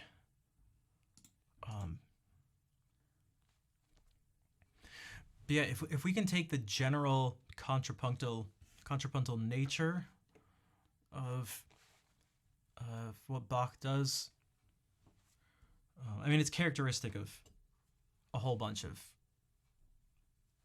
Baroque music, but I'd like to focus on Bach because he's my favorite and I feel like he does it the best. But like,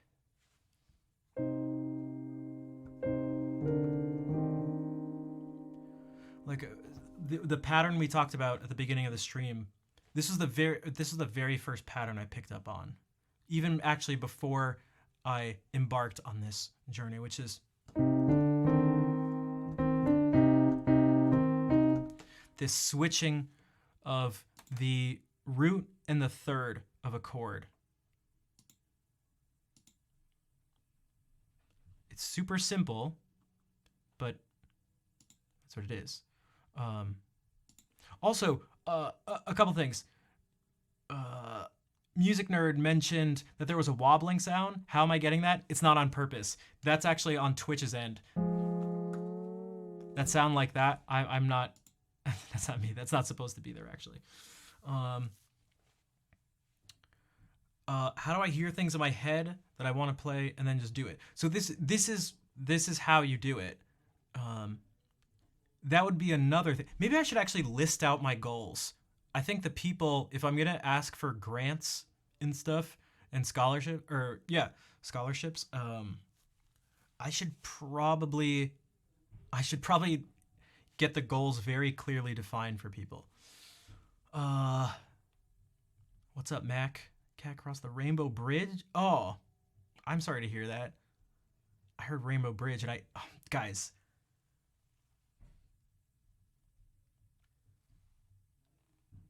I saw the words Rainbow Bridge and all I could think of was Ocarina of Time. Because that's just where mine. Because that's just, of course, what that's. Dude, Elfin, thank you for the $18. Okay. Oh, okay. We're doing. That's another thing. The improv thing. All right. Spanish style. Spanish. Period. Any feeling. A difficult week is over. Okay. If we're gonna do we'll do this and then we'll get back in because I'm not in a rush to do the keyboard stuff. But thank you for the donation. Yeah, that was a new thing we just added this past week.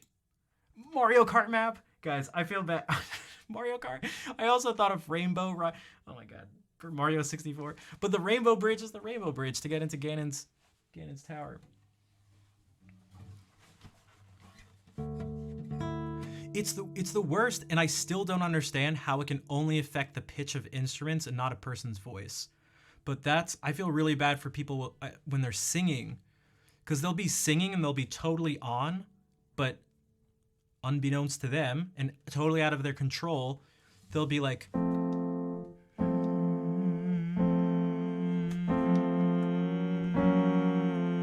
Because they're just hearing it as like.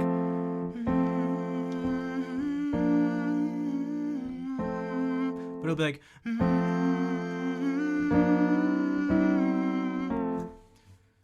Yo, Valiant, thank you for the $30. And the resub. And the gift subs from earlier.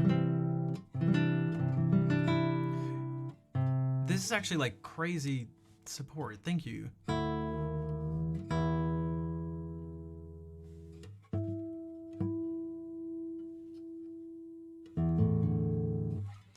All right, so this one's partly for Elfin because they specifically donated for it, but also we'll do. I think it'll fit.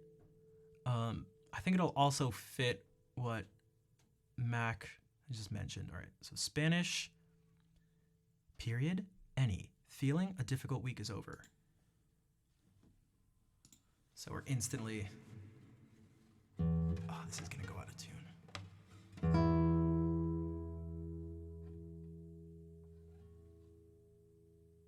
Maybe we could do what's used for like a tarantella.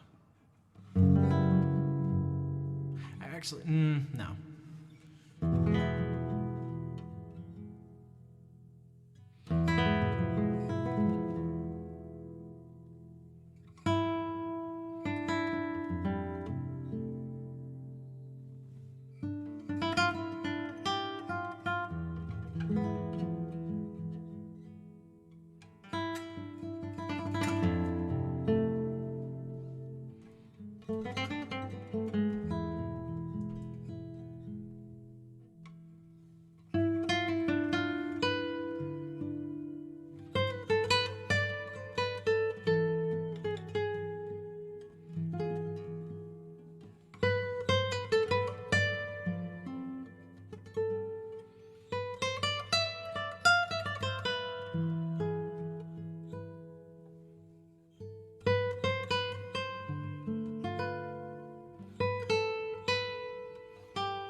There you are, Elfin. Thank you again for the donation to make that possible. And speaking of donations, Mr. Unreasonable, thank you for the $25 donation during that. And Fair, thank you for the gift to Maxim Pork. Any of those people that donate, Kevin, the $30 donation, Vicuna with 30, Mr. Unreasonable with 25, technically you can request if you'd like me to improvise, and you can just pick a word, a character. You can do it in a very structured way. I like how Elfin did that. Style, Spanish, period, any. Feeling, a difficult week is over. Actually, I should have, I'll do a different one at some point. I would have actually picked something different for a difficult week is over. I think I was thinking I think I was focusing much more on the cat, but. And thanks for the claps, everybody.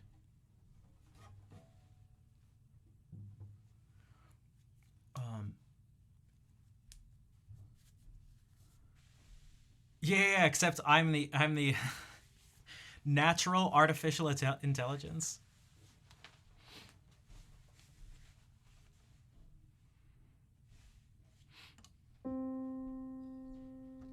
Generally perky and celebratory. I don't know. From what I understand from Spaniards themselves, that flamenco, there's maybe like one of the core aspects is that of like a lament, which I think partly is why, not that everything uses a Phrygian mode, but this sort of feeling of like.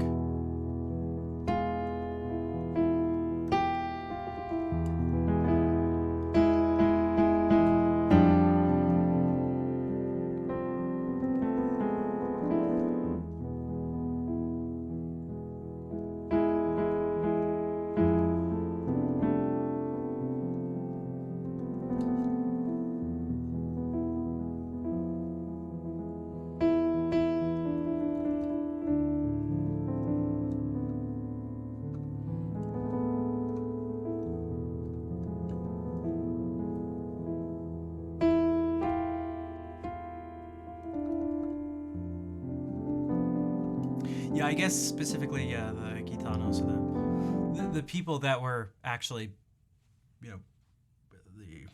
I guess you could say the people that started the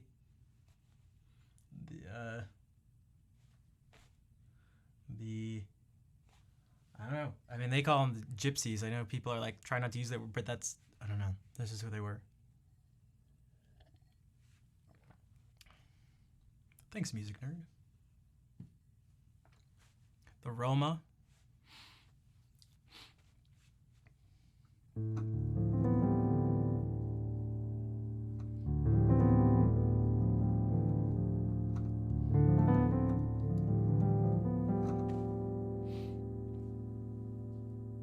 The Romani people.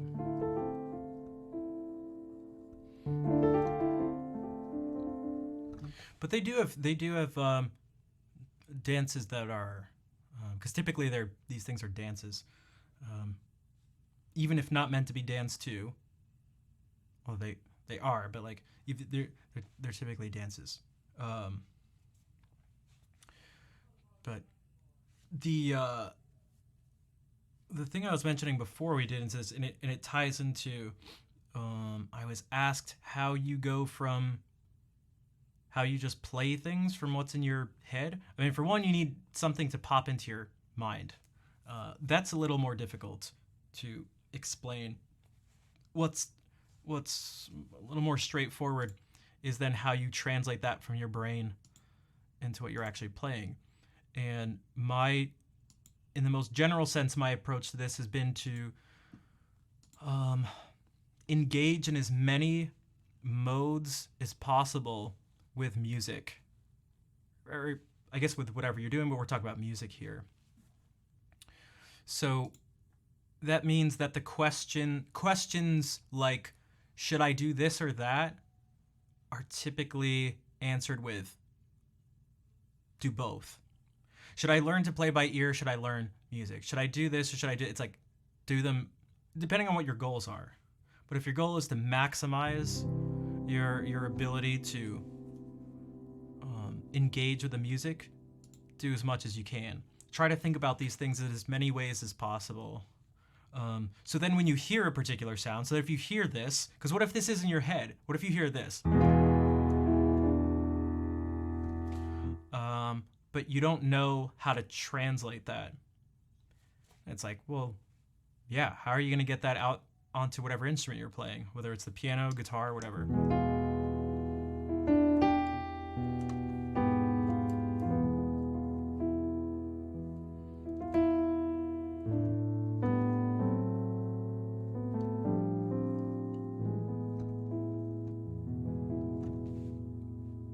So one of the things I've had in my head that's been difficult to, I've struggled to get out is, again, the music of Bach, and trying to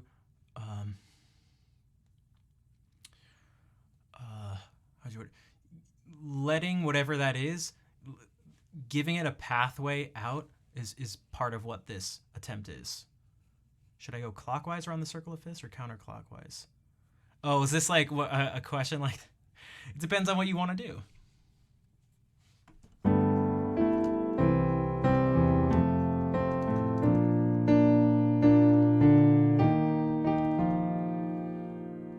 Well, actually, and also if you want to keep it in a particular key.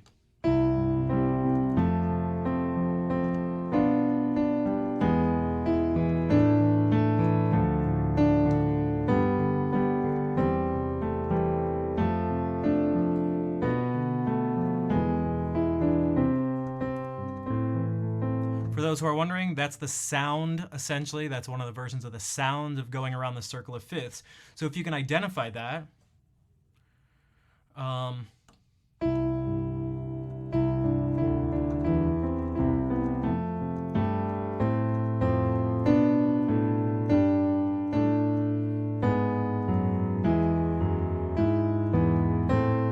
we can maybe link that with the thing I mentioned before about this tendency of him to switch the third and the root of the chord. Mixed with another pattern, he does this a lot when going through this exact cycle of fifths or fourths. And so that's doing this.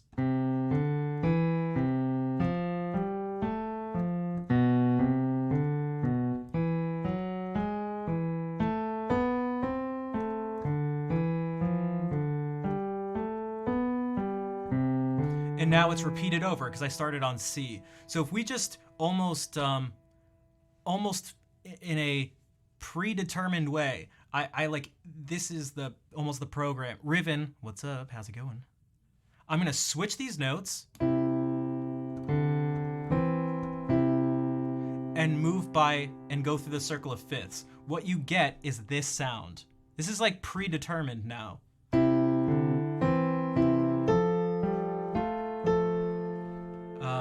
It should do.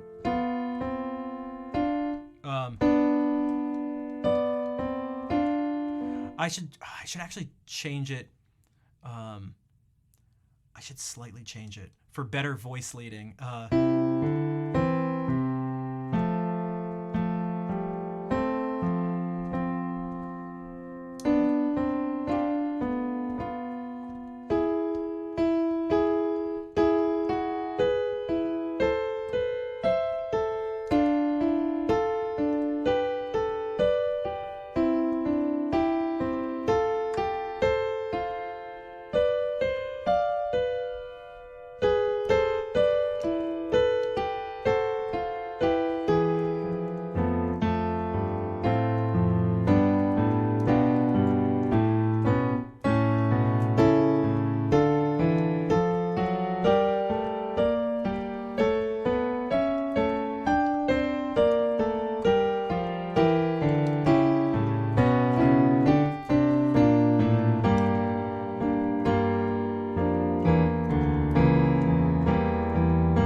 That a lot. Descending chords, instead of going this D minor chord, you make it a B flat major chord in first inversion.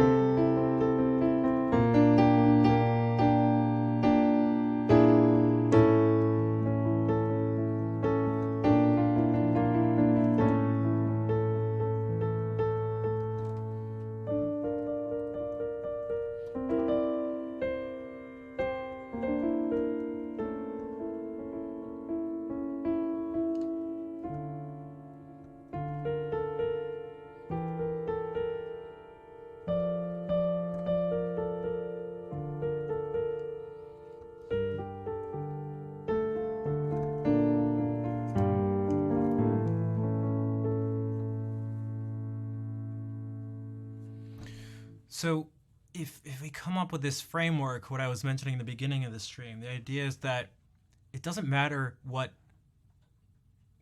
your mode of expression is, as long as it's a system of some sort. Humans seem to be able to express themselves through it. So it's like you can generally express yourself, and perhaps this is partly why people are drawn to one thing or another, whether it's within music and you play different styles or genres, because they kind of give you a slightly different set of things to express. Although if you get really at the core of it, it's depending on how simple or fundamental you make it, they're going to be kind of the same things. But like, so you can express yourself, and then you can go from music to, I don't know, whatever else. People express themselves. They can express the same types of things through music as they do through visual art, and the same thing through poetry. And again, I think even things like martial arts, sports, I mentioned before. All these things. If you have a mode if you have a system, it can be used to express something. From C, using C as example, C7 chord, you can go up to F. Yeah, exactly. It's just like a series of dominant chords. So that's actually a good example. So that's a variation, and these variations on the basic pattern seem to be where the expression takes place. But if you don't have the basic pattern set, how are you going to do a sort of how are you going to alter it if you don't even have the thing there set in place to be altered? So what Vala is kind of saying is like, instead of going like, because I could go like,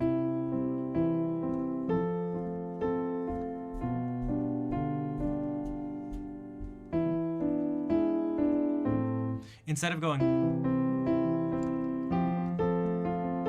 you could go.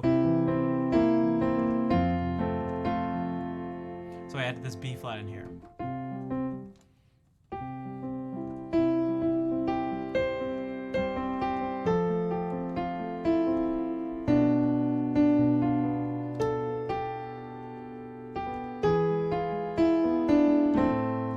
But we could make these into, I don't know, dominant chords. We can essentially do the same thing. We go like,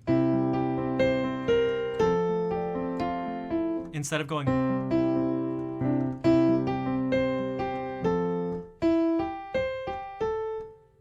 just using the notes from C major, we can use the notes from C7 too. Instead of going.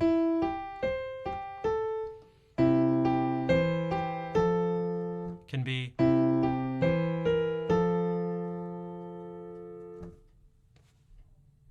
And maybe we can actually go through it fast. Whoa.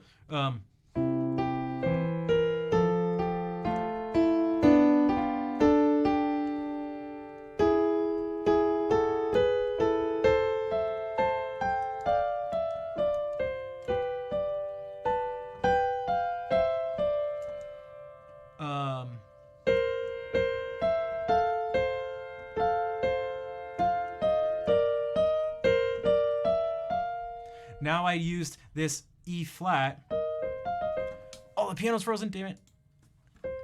What the heck? What the heck? The heck?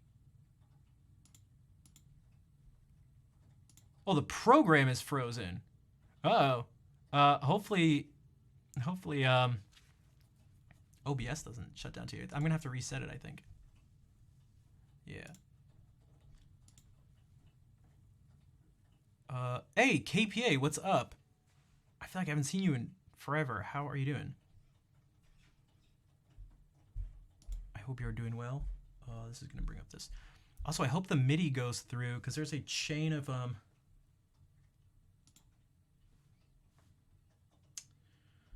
there's an order in which the programs I use need to start up.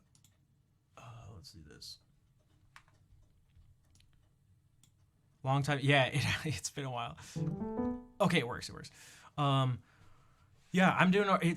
Things have been super crazy, particularly the past couple weeks, and even more so the past few days. It's been like just totally overwhelming, but I think good things will come of it. It's just right now. It's just totally overwhelming. Yeah, the dominant, so words, what can be kind of confusing in music is that the same word can be used for different things. Now, oftentimes they're like kind of related, but it's not exactly the same. Hey, I haven't seen the theory command in a while. Thank you, Fair. So dominant can refer to a function of a chord. So for in C major, B diminished 7 is actually a dominant chord. But it's not the dominant. So like each note has a scale degree. Each note has a scale degree. Each note of a scale has a name. Thank you for the short time. Kind of took me out of this crappy day. I'm glad to have been able to help take you out of the crappy day. And I would like to think that the other people in the chat were a big part of that. So thank you. Been around 2 years. Yeah, that sounds about right. Yeah, when I just saw your name in there, I was like, what the heck? I look awesome. All right, thanks.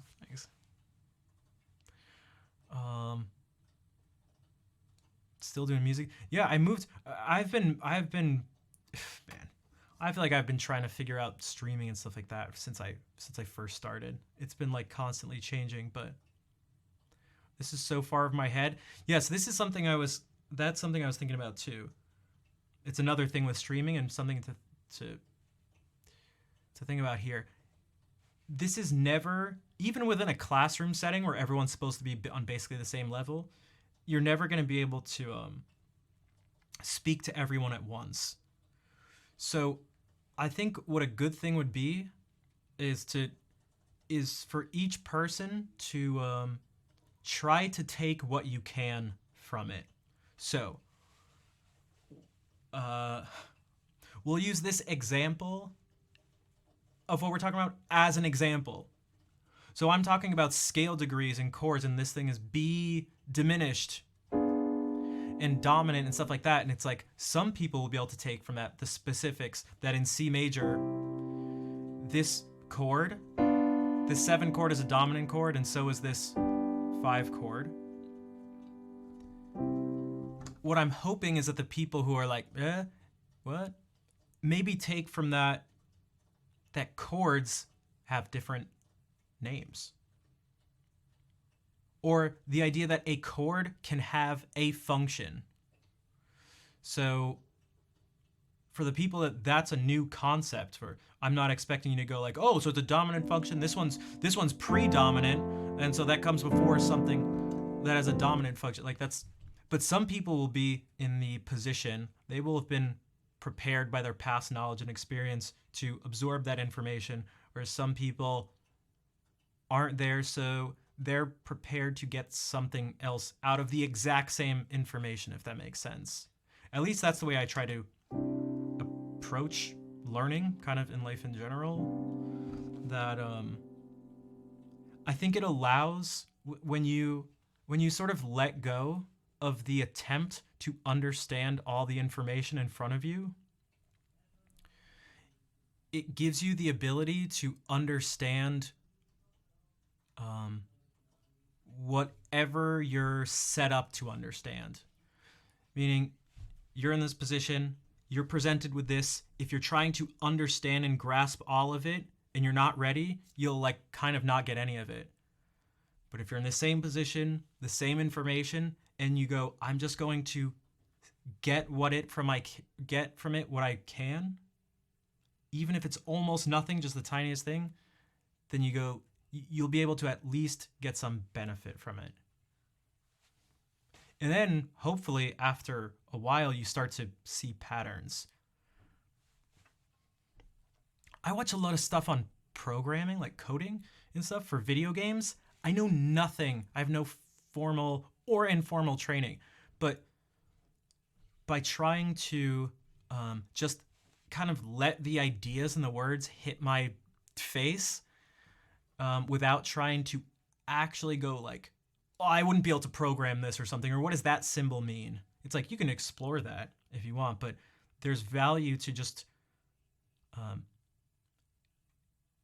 getting a more basic general understanding of what's going on. So I still don't know the first thing about, programming a video game from like a technical standpoint, but I can start to follow the people who are talking about it, if that makes sense. Also, Omshix, thanks for the follow. So for one, there's this idea that chords have functions, meaning chords have a tendency to want to do something. This tends to want to go here. It tends to want to do something. This is really unstable. This is very stable. You feel sort of at ease. At home, these predominant chords I mentioned, you feel less at home, but it's not super tense. But here, it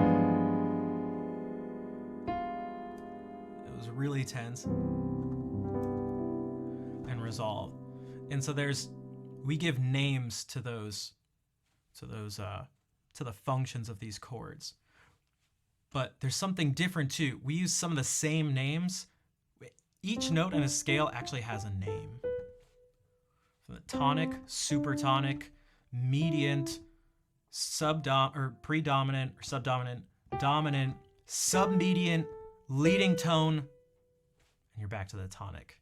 So these things actually have names. So this note can be referred to as the dominant, in C major, but also this chord is a dominant chord in C major. And this one that doesn't contain G at all is also a dominant chord. Enjoy the lurk, KPA. How do you know which chords are major and minor?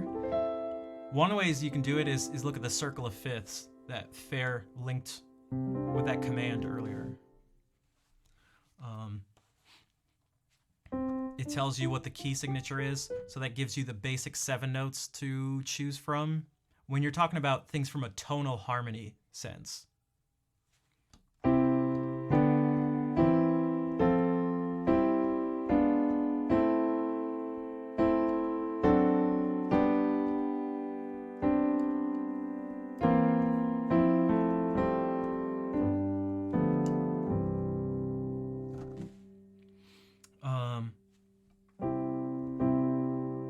So that things feel like they're moving somewhere. Whereas if I do this,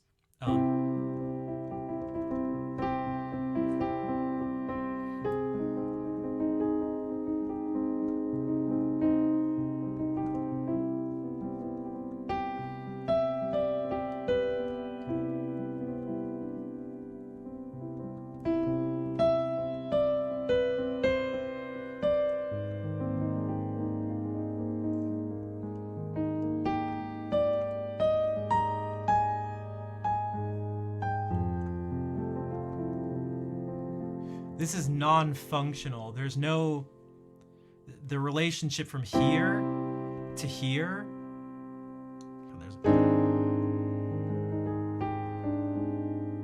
It's like you kind of feel like you're surprised all of a sudden.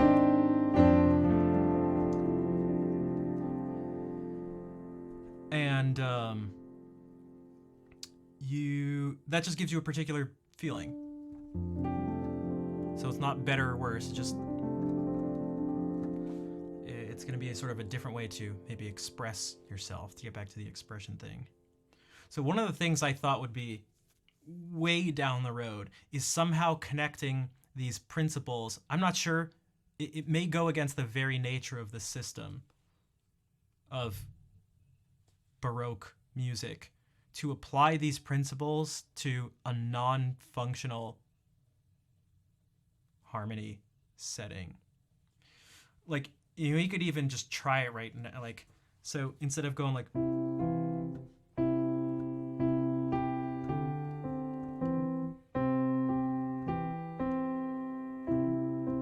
well, let's keep it simple. Simple is good.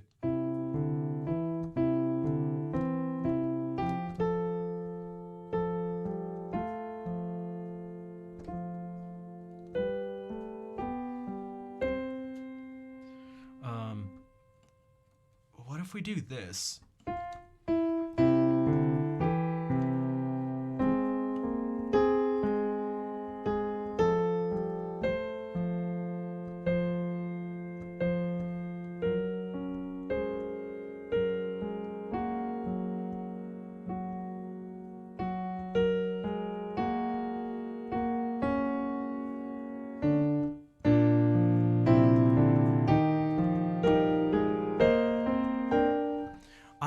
have to mess around with it.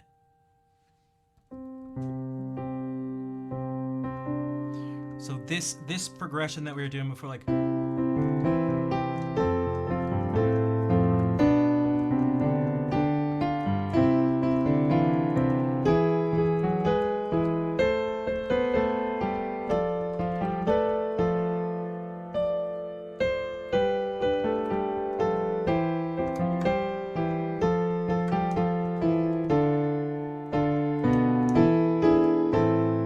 what if we maybe just do the same thing but pick the, like,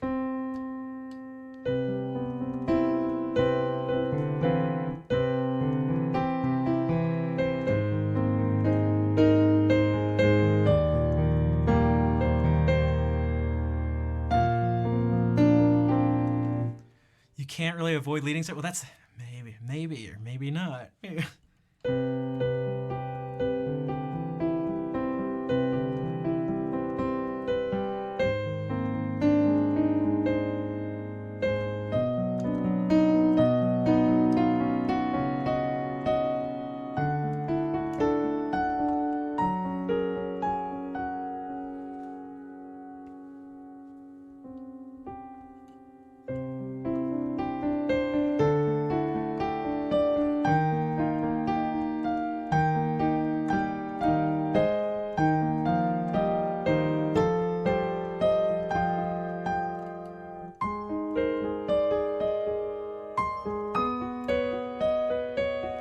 There's got to be, I feel like there's some things.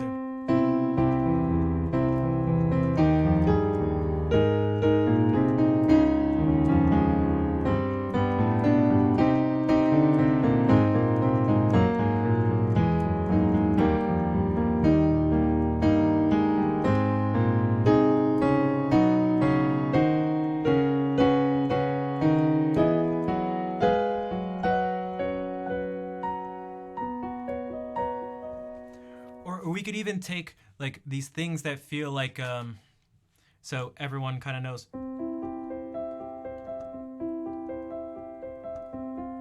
Oops.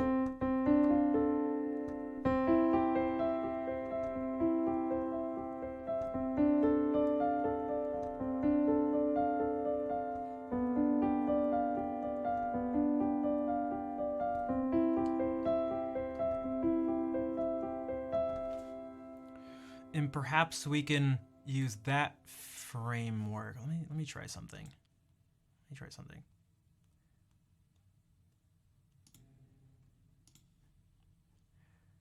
Because here's the thing. This is not gonna sound the nicest, but I feel like people have tried to do maybe something similar, but in my personal opinion, I've never really seen it work very well. I don't know how much intention is behind some of the people's attempts, but maybe people like, again, Barrios actually seems like someone who's perhaps succeeded at this type of thing. Similar to, so I feel like people have tried to maybe take these principles, but again, like we talked about with the Moonlight Sonata thing, maybe like a month or so ago, I feel like it's too literal. So they'll be like, what can we do with Bach? Like, what principles can we use? So we'll take this. And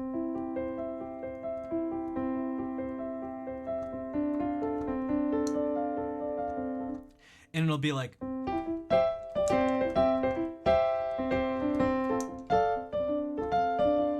it's like, to my taste, but people like Barrios and Ponce, I feel like they've maybe done a better job. Like, I feel like this actually has, okay, I feel like this is less like Bach, even though it's the same chords and stuff.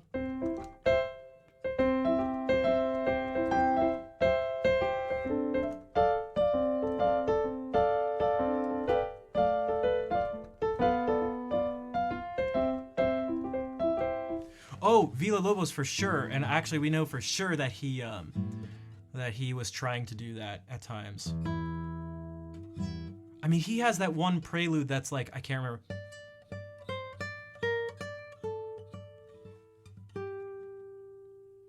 And then he does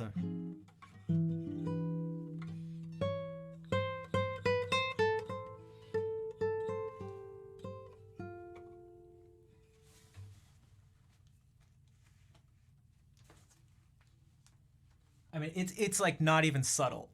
It's not even subtle.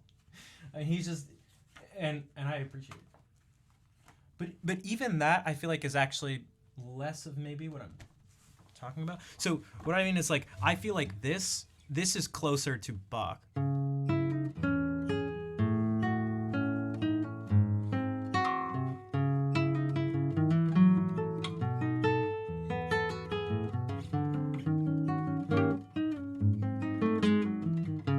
It doesn't sound. You could never be confused that it's Bach. He would never do that.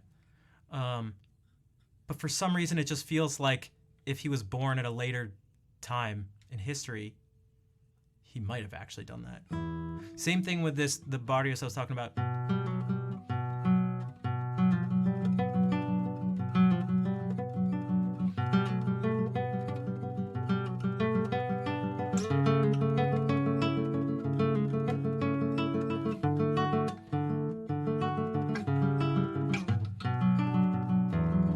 Like that feels like Bach to me. The handing over the voices, yeah, it's just like that. But it's not trying. I feel like it's not trying. It's like not trying too hard to do it, or something like that. It's like not forced. Okay, let's look at the preludes. It'll be in here because this is everything.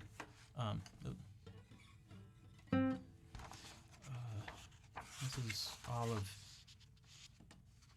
Villa-Lobos. Okay, prelude number 1, prelude number 2. Is it number 5? Is it? Dude, where is it?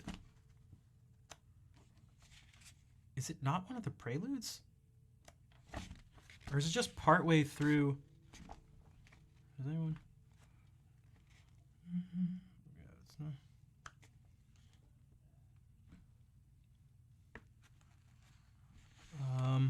Where is it? Oh, it is number 3. Oh, it is number 3. It just comes in a little later. It goes.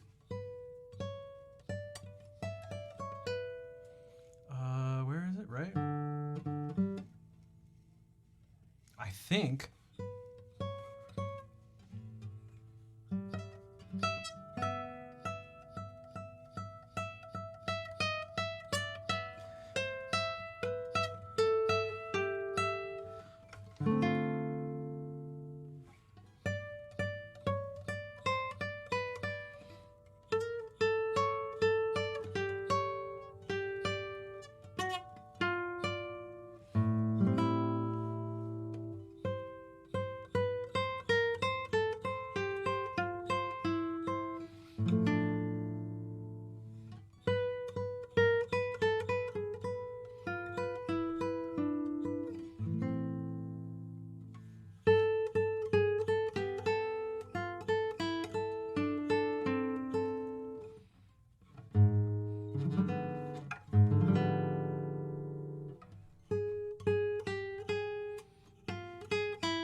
So you can see that that's like very, he's clearly doing a nod to Bach there.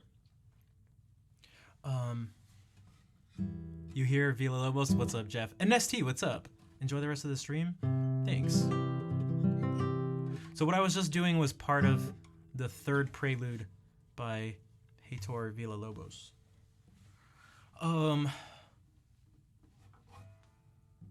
Oh, so what I was going to say is this. Okay, so if we take this, now this is going to be forced, but kind of on purpose. Okay, or it's going to be no sound. So we're going to take this and replace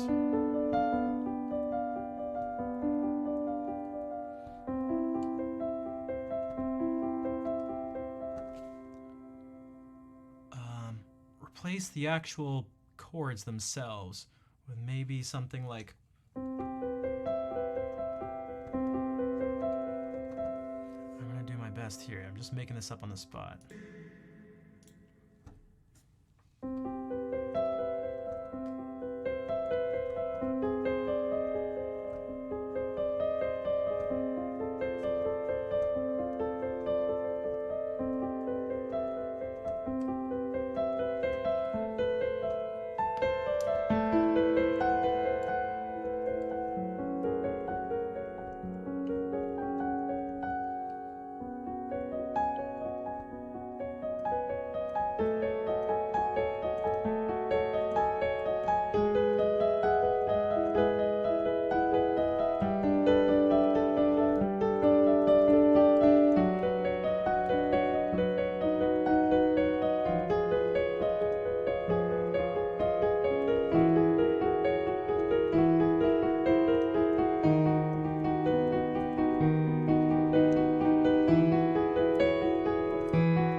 have to practice.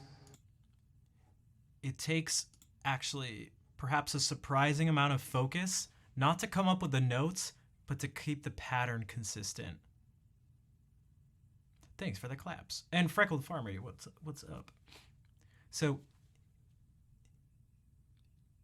to keep this consistent,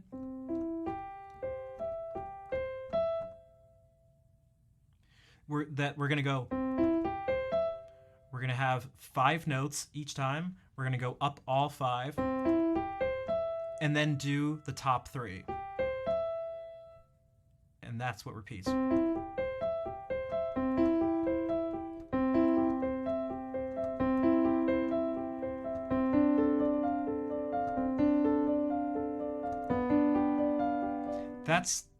That's difficult to focus on while focusing on the other stuff. So if I maybe tried a little harder,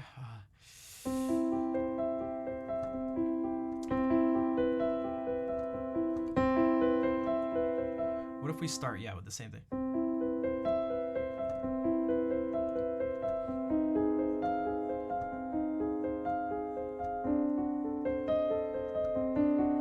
Oh no, see, I already messed up. I went.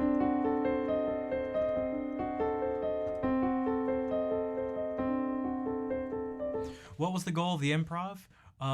To explore one way of using older principles and applying them to a sort of newer sound palette. That'll be, I feel like that could be one of the, not the main goals. Actually, in a certain sense, maybe actually one of the most important goals. But I don't know if it's something, well, I don't know. We'll have to see. But no, because it's not, that's the thing, unfortunately, is that it's not.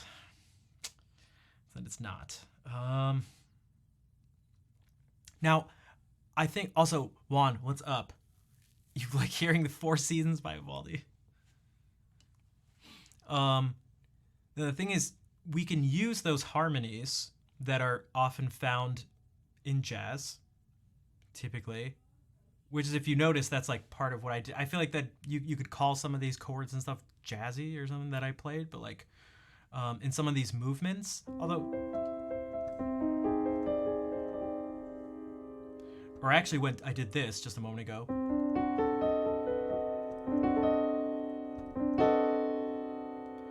Which is D13 flat 9.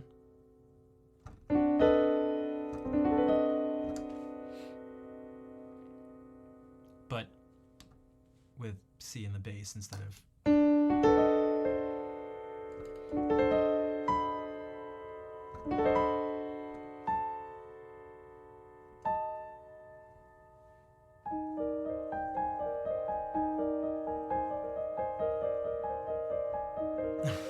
Joey Conan making little jokes. We're very well. I'm glad I can help with the end of your day. So the goal is to, like, again, part of the goal is to be like, what new things can we create? But like, how do you put it? I'm not sure what word to use. I don't quite like the word organic in this sense, but maybe. But kind of like, I don't want to.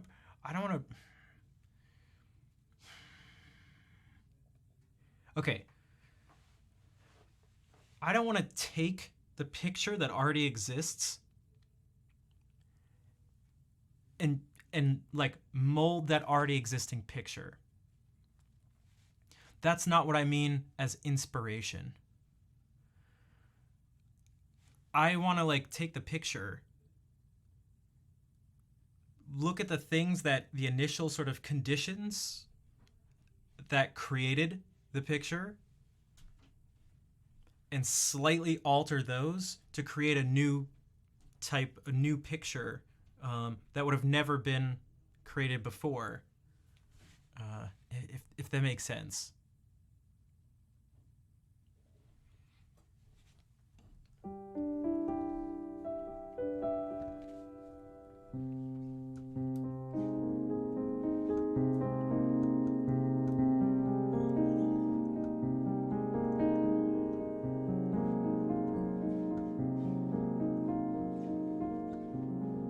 Mid-Journey at its best. I mean, well, yeah, exactly. I mean, at least my attempt to explain it is actually coming from that type of thing. I mentioned before, um, thinking about uh, um, the Gödel Escher Bach stuff, and that's like part of it. Like thinking about these initial conditions and being like, what can be created from just really simple conditions, initial states, and instructions.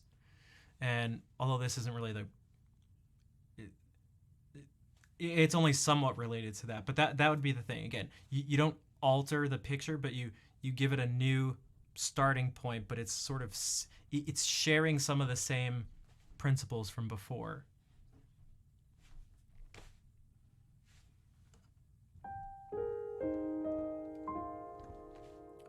You could maybe even think about it like, imagine if you were to take a picture of someone, but you just like change the colors of it. Not that that's a bad thing to do, but it's almost like maybe the colors were part of naturally stemmed from those initial conditions. Like they fit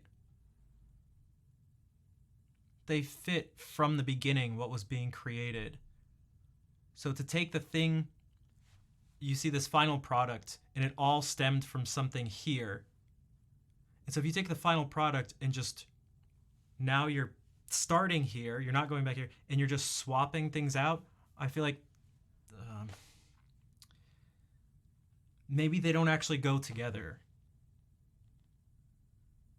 So perhaps if you go back a little bit, change there, and then see the new thing you get. I know this is I don't know.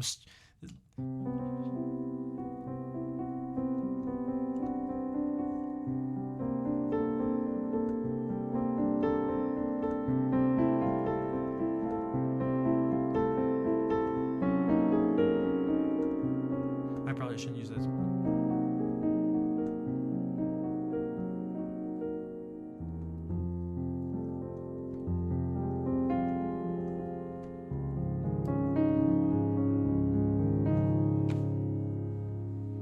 But those are some of the thoughts. But the first thing is just going to be to sound as close to Bach as I can by using as many different things that he's ever repeated before. So it could even be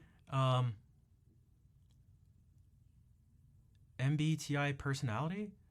Is that the Myers-Briggs stuff? I haven't done it in a while. I think I'm INTJ. If that's he.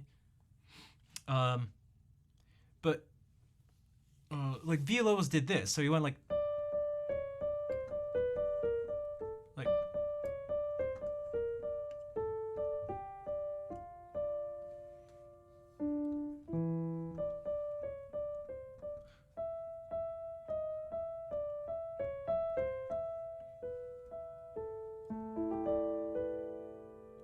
so he did something like that, and so that's clearly him like picking out a a a move, a Bach move.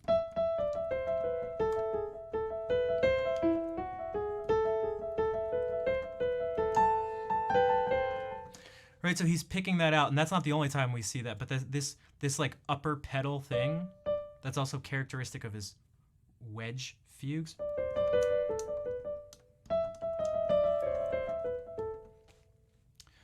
He's clearly picking that out as something that he does.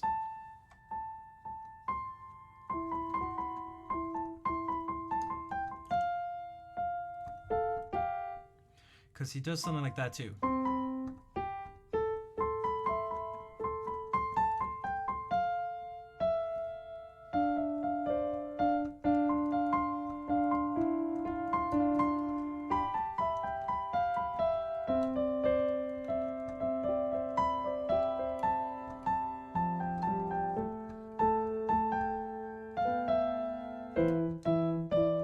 Um,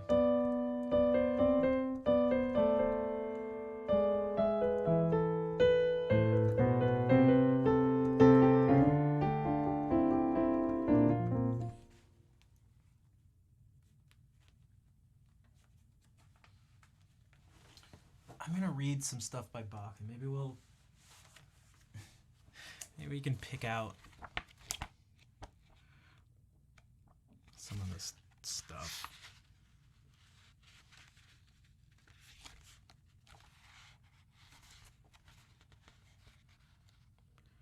Where? No, is this the one I did last time? It is. What if we do this? We'll do this. We'll do this one. Unless... No, this is what I did last time. Okay, we'll do it.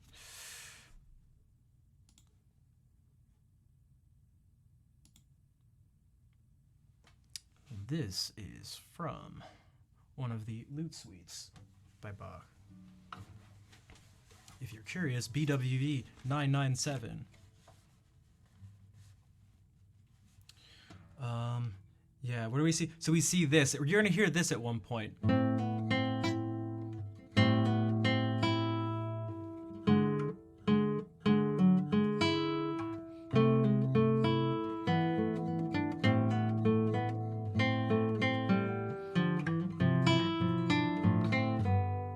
And this is something kind of similar. But yeah, we'll just...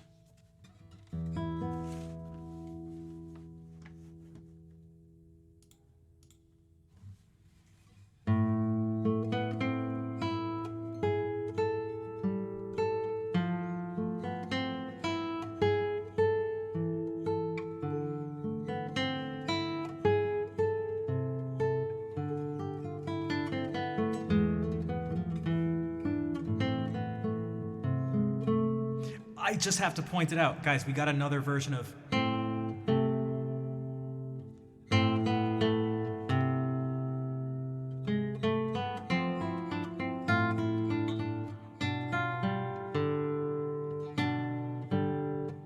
Similar, not exactly the same. Oh, here's... This is gonna be...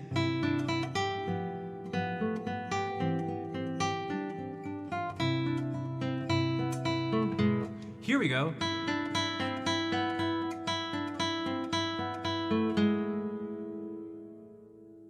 That's a verb.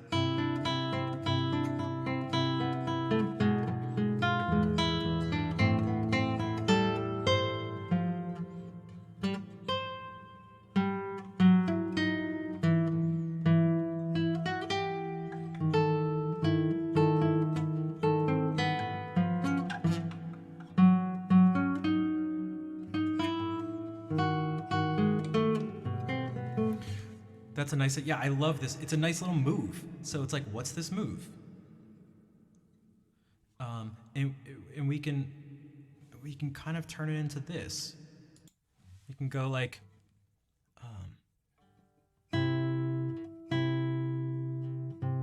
I mean, there's a bunch of notes, but it's just,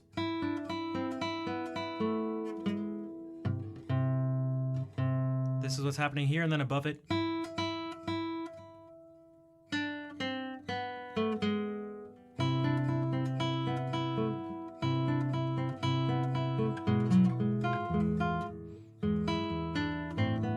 Like it's, actually, he's kind of switching, he's going.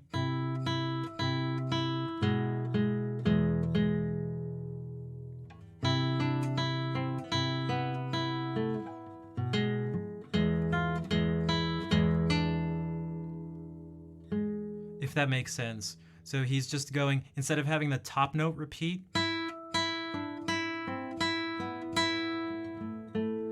now the middle note is repeating.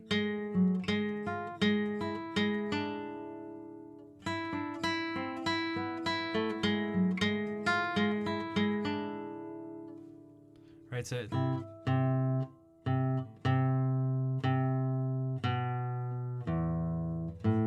and that's happening in the bass. And that's like all there is to that part.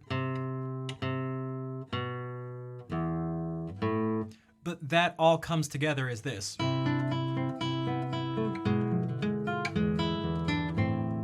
it's like, oh, that's sick. But it's actually, in a certain sense, like really simple.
Marcy, welcome in. Marcy, I couldn't help but notice, but you actually followed offline, but welcome in. Because I came back to start the stream and I noticed there was a follow from you. Welcome in. Hayak, good night. Play Naquela Mesa for Brazil, please. I don't know what that is. So I don't know if you guys noticed when this pattern came up again. Sibu. You love the sound of the guitar? Well, thank you, and welcome into the stream. Man, this is tough to do without figuring out the fingerings ahead of time. Because there's things I want to do and have it be. Hold out certain voices and make lines work certain ways, but without planning it out, it's just like, not gonna work. I can try this fugue, which is gonna be even more difficult to do that. I can try to find some, I don't know, I can search for some more patterns. They're everywhere. I mean, fugues are all about patterns. They're just all about patterns. You tried to follow everyone again, gotcha. Do you want to share what your old username was? If you don't have to. But, so this pattern is going to be, it's almost all going to stem from this.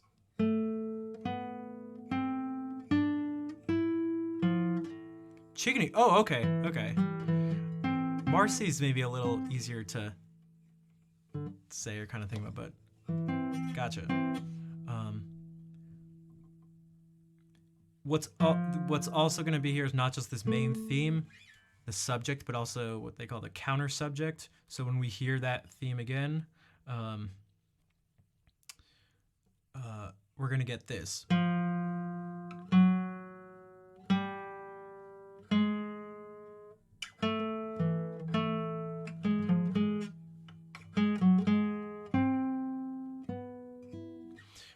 So we're going to hear that. Also, what's interesting is the fugue subject is like flipped. It's inverted when we hear it come in. So instead of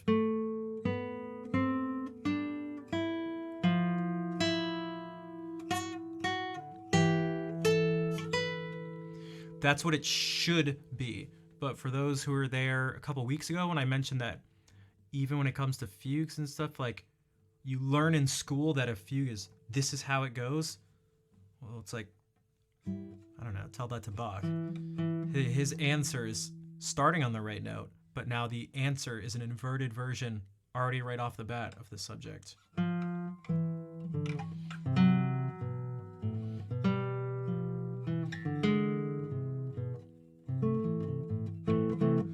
The camera, wait, what camera issue? The fact that it was lagging or something like that?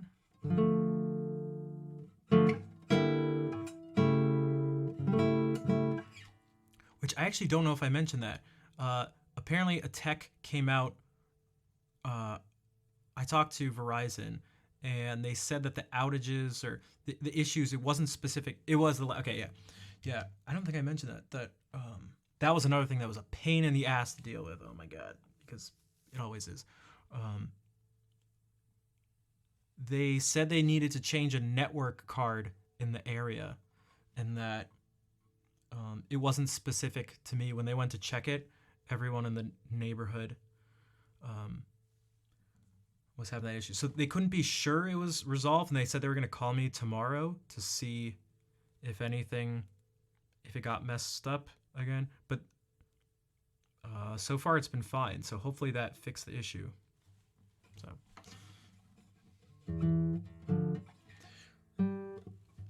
But yeah, it's going to be kind of interesting to see, back to the fugue thing, how simple this is.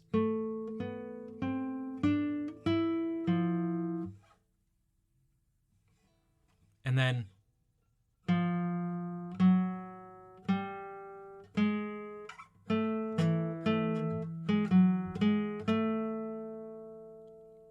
everything's going to essentially come from that material, which isn't to say that there's nothing is going to happen that's not related to that, but it's going to mainly be related to that.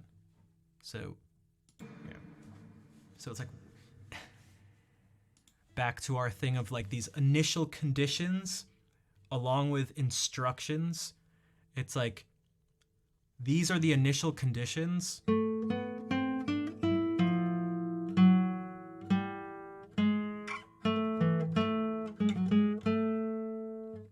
and the instructions are the general form of a fugue.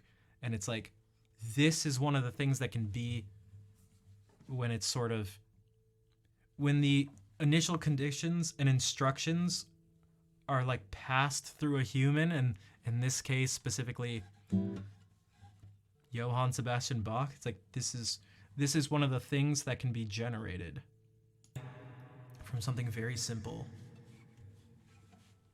You get like wild complexity, as you'll see, and that I will attempt to do justice, but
Dude, it gets so nasty in the middle section. I've drooled on my guitar before. I've drooled on my guitar. Honestly, not very often, but I've definitely done it before. And you notice and then go...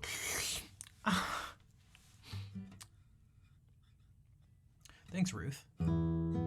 Thanks for the claps. Yeah, that was my attempt. So like this stuff is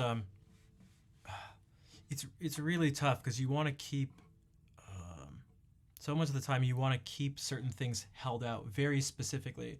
So like even right from the very beginning, the second measure, if you do this,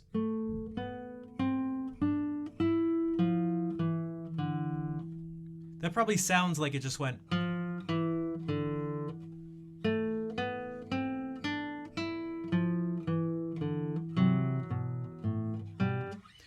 But if we were to play those lines individually, that would be this.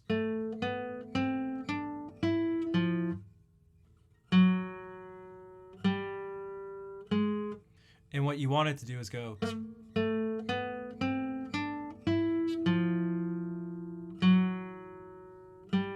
You don't want this to get cut off. So that actually ends up sounding like this.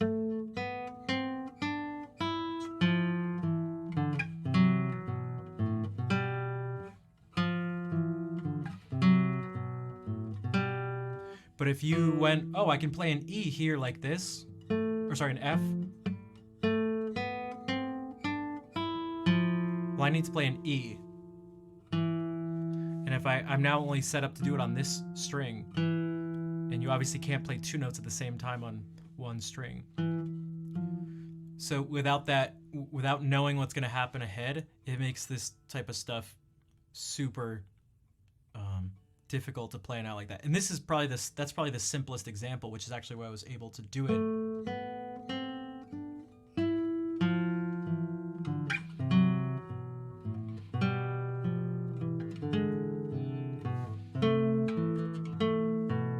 Well, now I need to play a G sharp on this string. But if I had just gone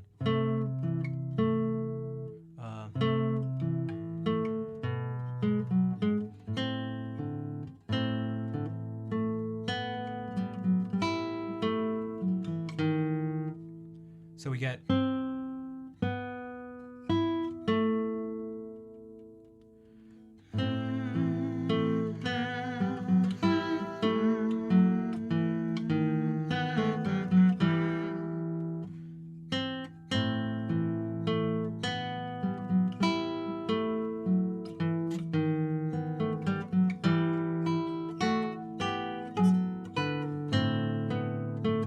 this is another one instead of it's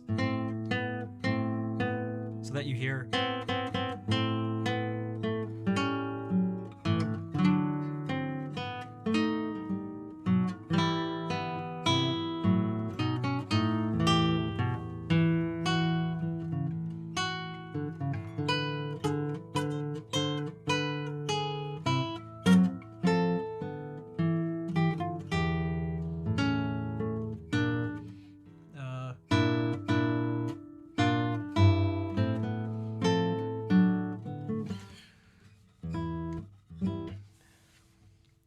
now I should probably head out because it's been over 4 hours and I'm pretty hungry and I have to get up early tomorrow, even though it's a Saturday. I could maybe try to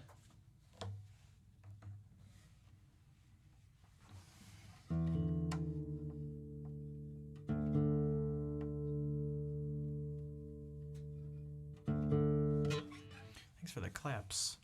I was gonna try to do another type of imitative thing, maybe not a fugue specifically, because that's, I think, too difficult at this point. What the...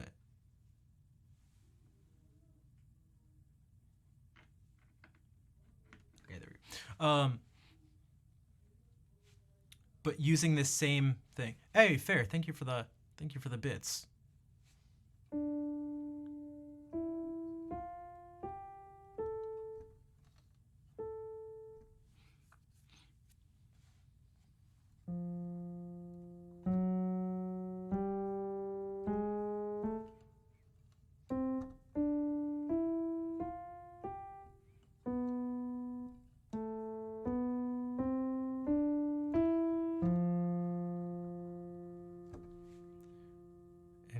That's what's up, ASTF. Sorry, I'm gonna do a little bit more. So I could either do that, um,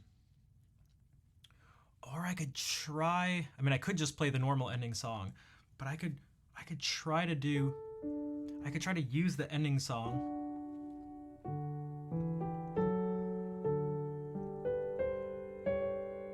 Ah, that might be a little difficult to do. I think that's a little advanced right now. Let me just try to do something really simple before we do the ending song. We'll see.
definitely ceased to be a fugue. Not too far in, but where I tried to keep that ascending.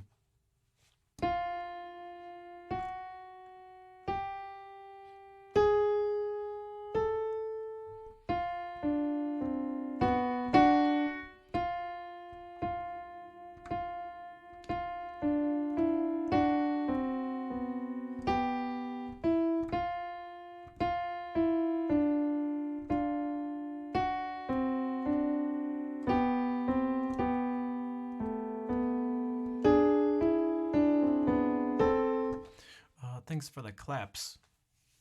Also, Sibu Sibu, if you're still here, thanks for the follow, for hanging out tonight. Also, everyone for the donations too.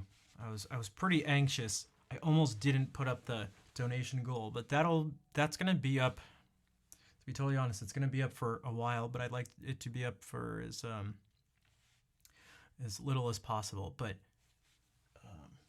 because it's essentially gonna almost be like a monthly thing, sort of. So.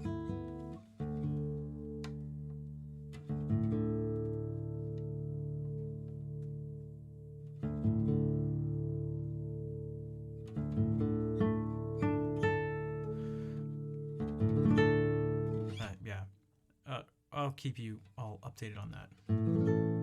Okay, let's do the ending song. You're gonna sleep. Thanks for the beautiful show, like always. Good night, Locks. You are very welcome. That's why it's called Rent. It is, yeah.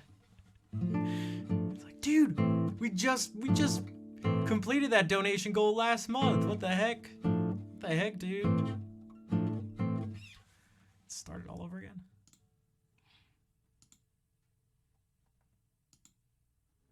If only things were that way. Pretty sweet. Okay. All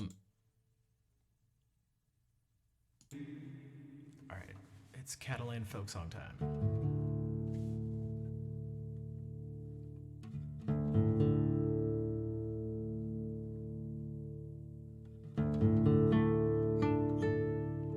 I don't think. Thanks.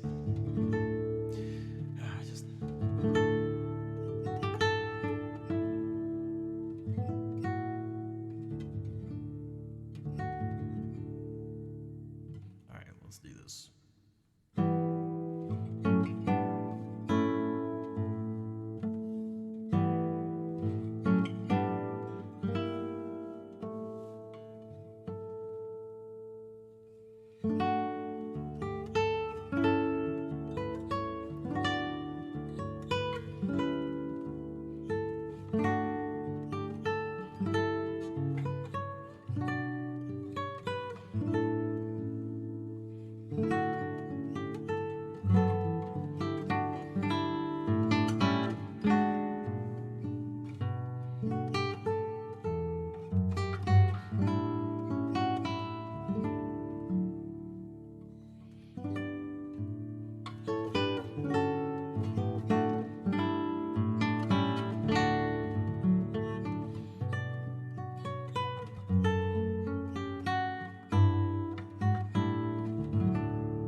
I got distracted. Doing what's almost kind of become a thing now, quite often, which is trying to take something that was discussed on stream and incorporate that into, in particular, the ending of the ending song.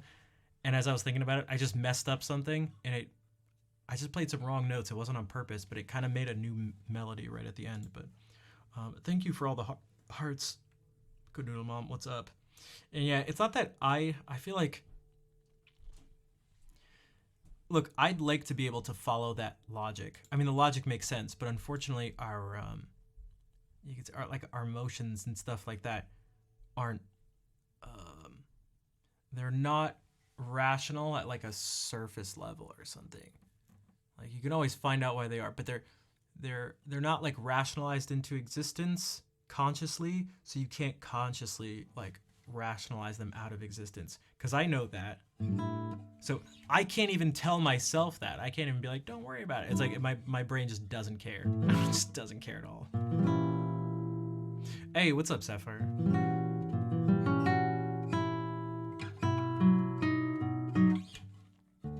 Yeah, El Noi de la Mara.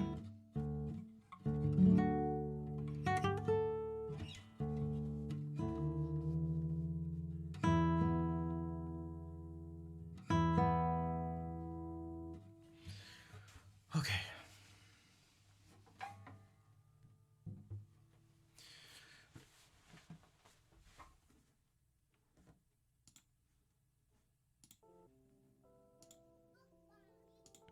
All right, I'm going to find someone to raid. Internet was stable, so I have a feeling they said needing to replace a network card is like a pretty big thing. Like it wasn't just a little thing, so hopefully that actually fixed the issue. That low D. Yeah, I love, oh man, that just these three notes.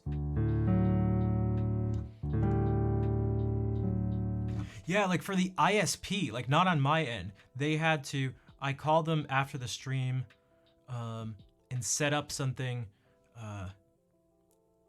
So they had a tech come out, and it turns out that I had only heard of like a network card for like, you have a network card, like, but they said they had to replace theirs. So like the whole neighborhood was getting,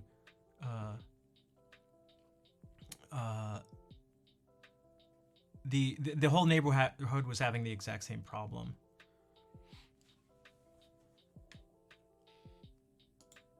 They said they were getting multiple calls and complaints of low speeds, but it was like, then why did it take me specifically calling you guys to get a tech out there? Either they're lying or I was just more persistent than the other people calling up. It's fiber, yeah. Yeah. Which, that could be the case, because I was like, because they were like, oh, if it keeps happening, let us know. And I was like, no, I'm calling because it is keep happening. Like, I was like, it is, that's why I called. Not because it happened once.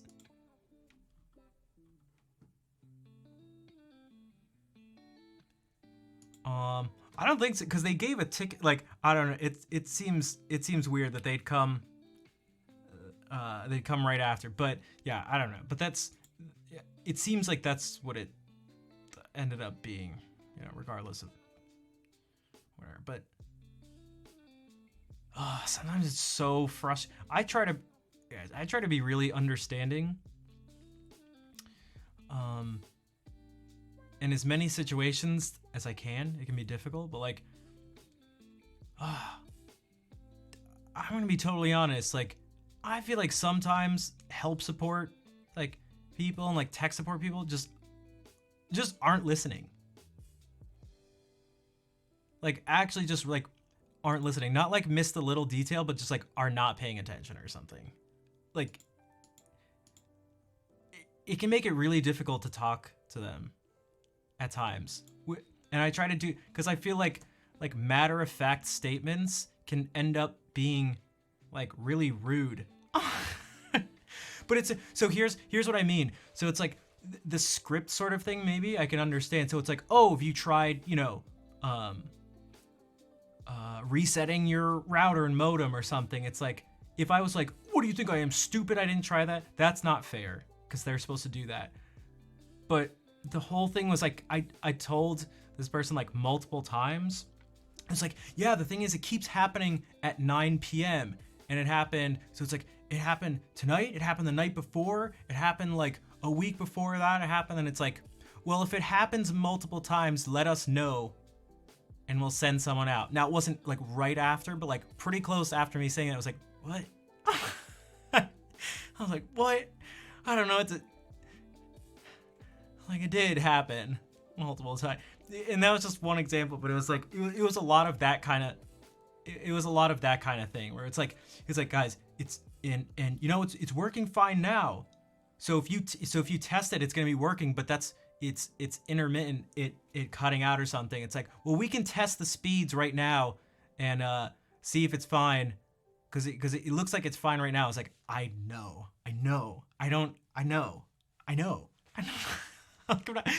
Like, it makes it difficult to decide what words to say to the person, if that makes sense. I'm just like, I don't know. It's like I'm finding it difficult to actually like speak. It almost, you know what it feels like? It's like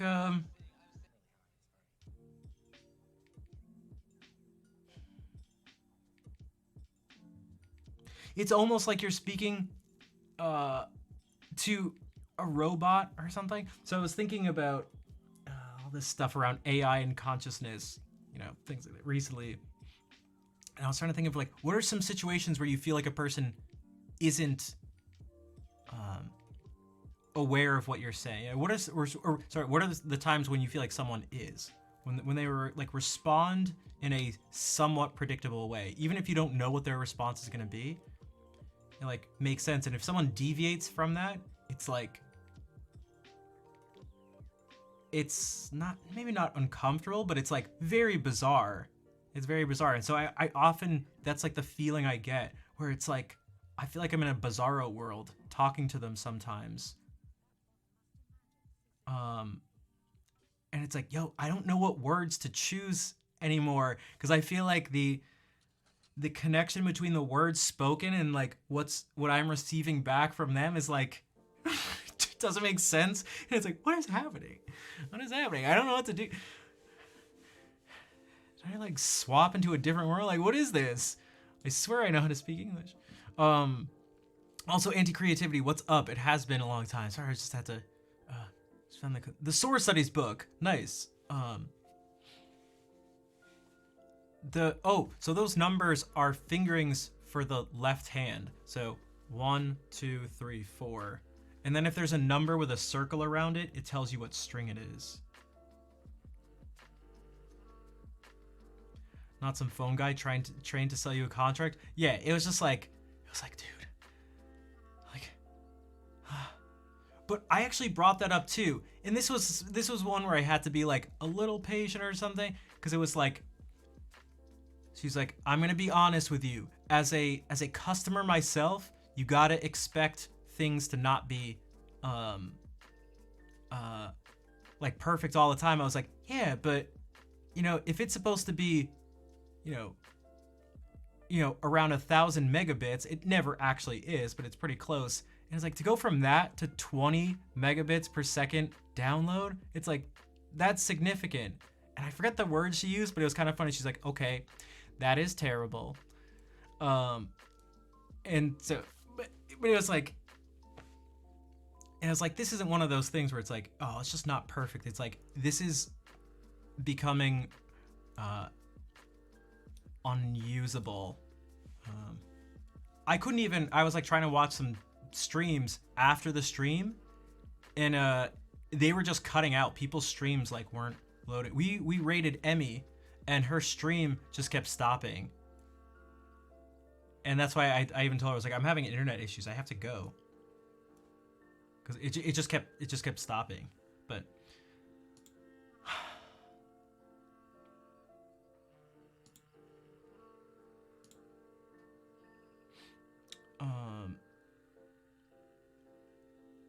Oh yeah, I have an active open ticket. You can call in and say, they say you do it in another company. Yeah, that sort of thing. That almost happened to me with a different issue today. Trying to figure out enrollment stuff. Um, it's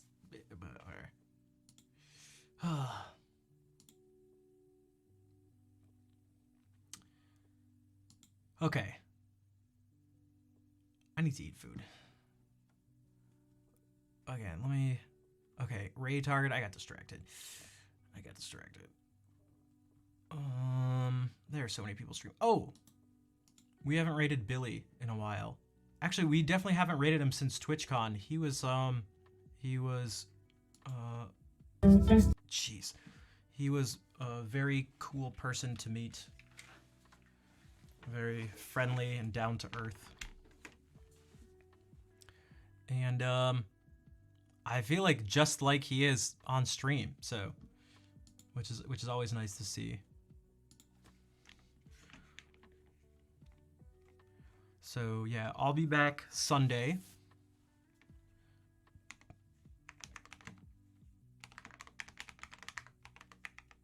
Thank you, Fair. Yeah, copy these raid calls.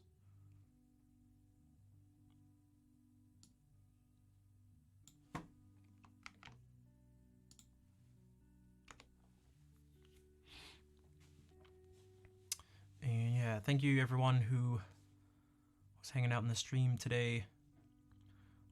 The chatters, lurkers, subbers, all the people who donated to help with the rent money. I'll keep y'all updated on that. Everyone, exactly. Although I guess you're the only one here. Technically. And yeah, we will go say hey to Billy, who's looks like he's soloing over something. He's playing guitar right now. And yeah, hopefully I will see you on Sunday. Take care, everybody.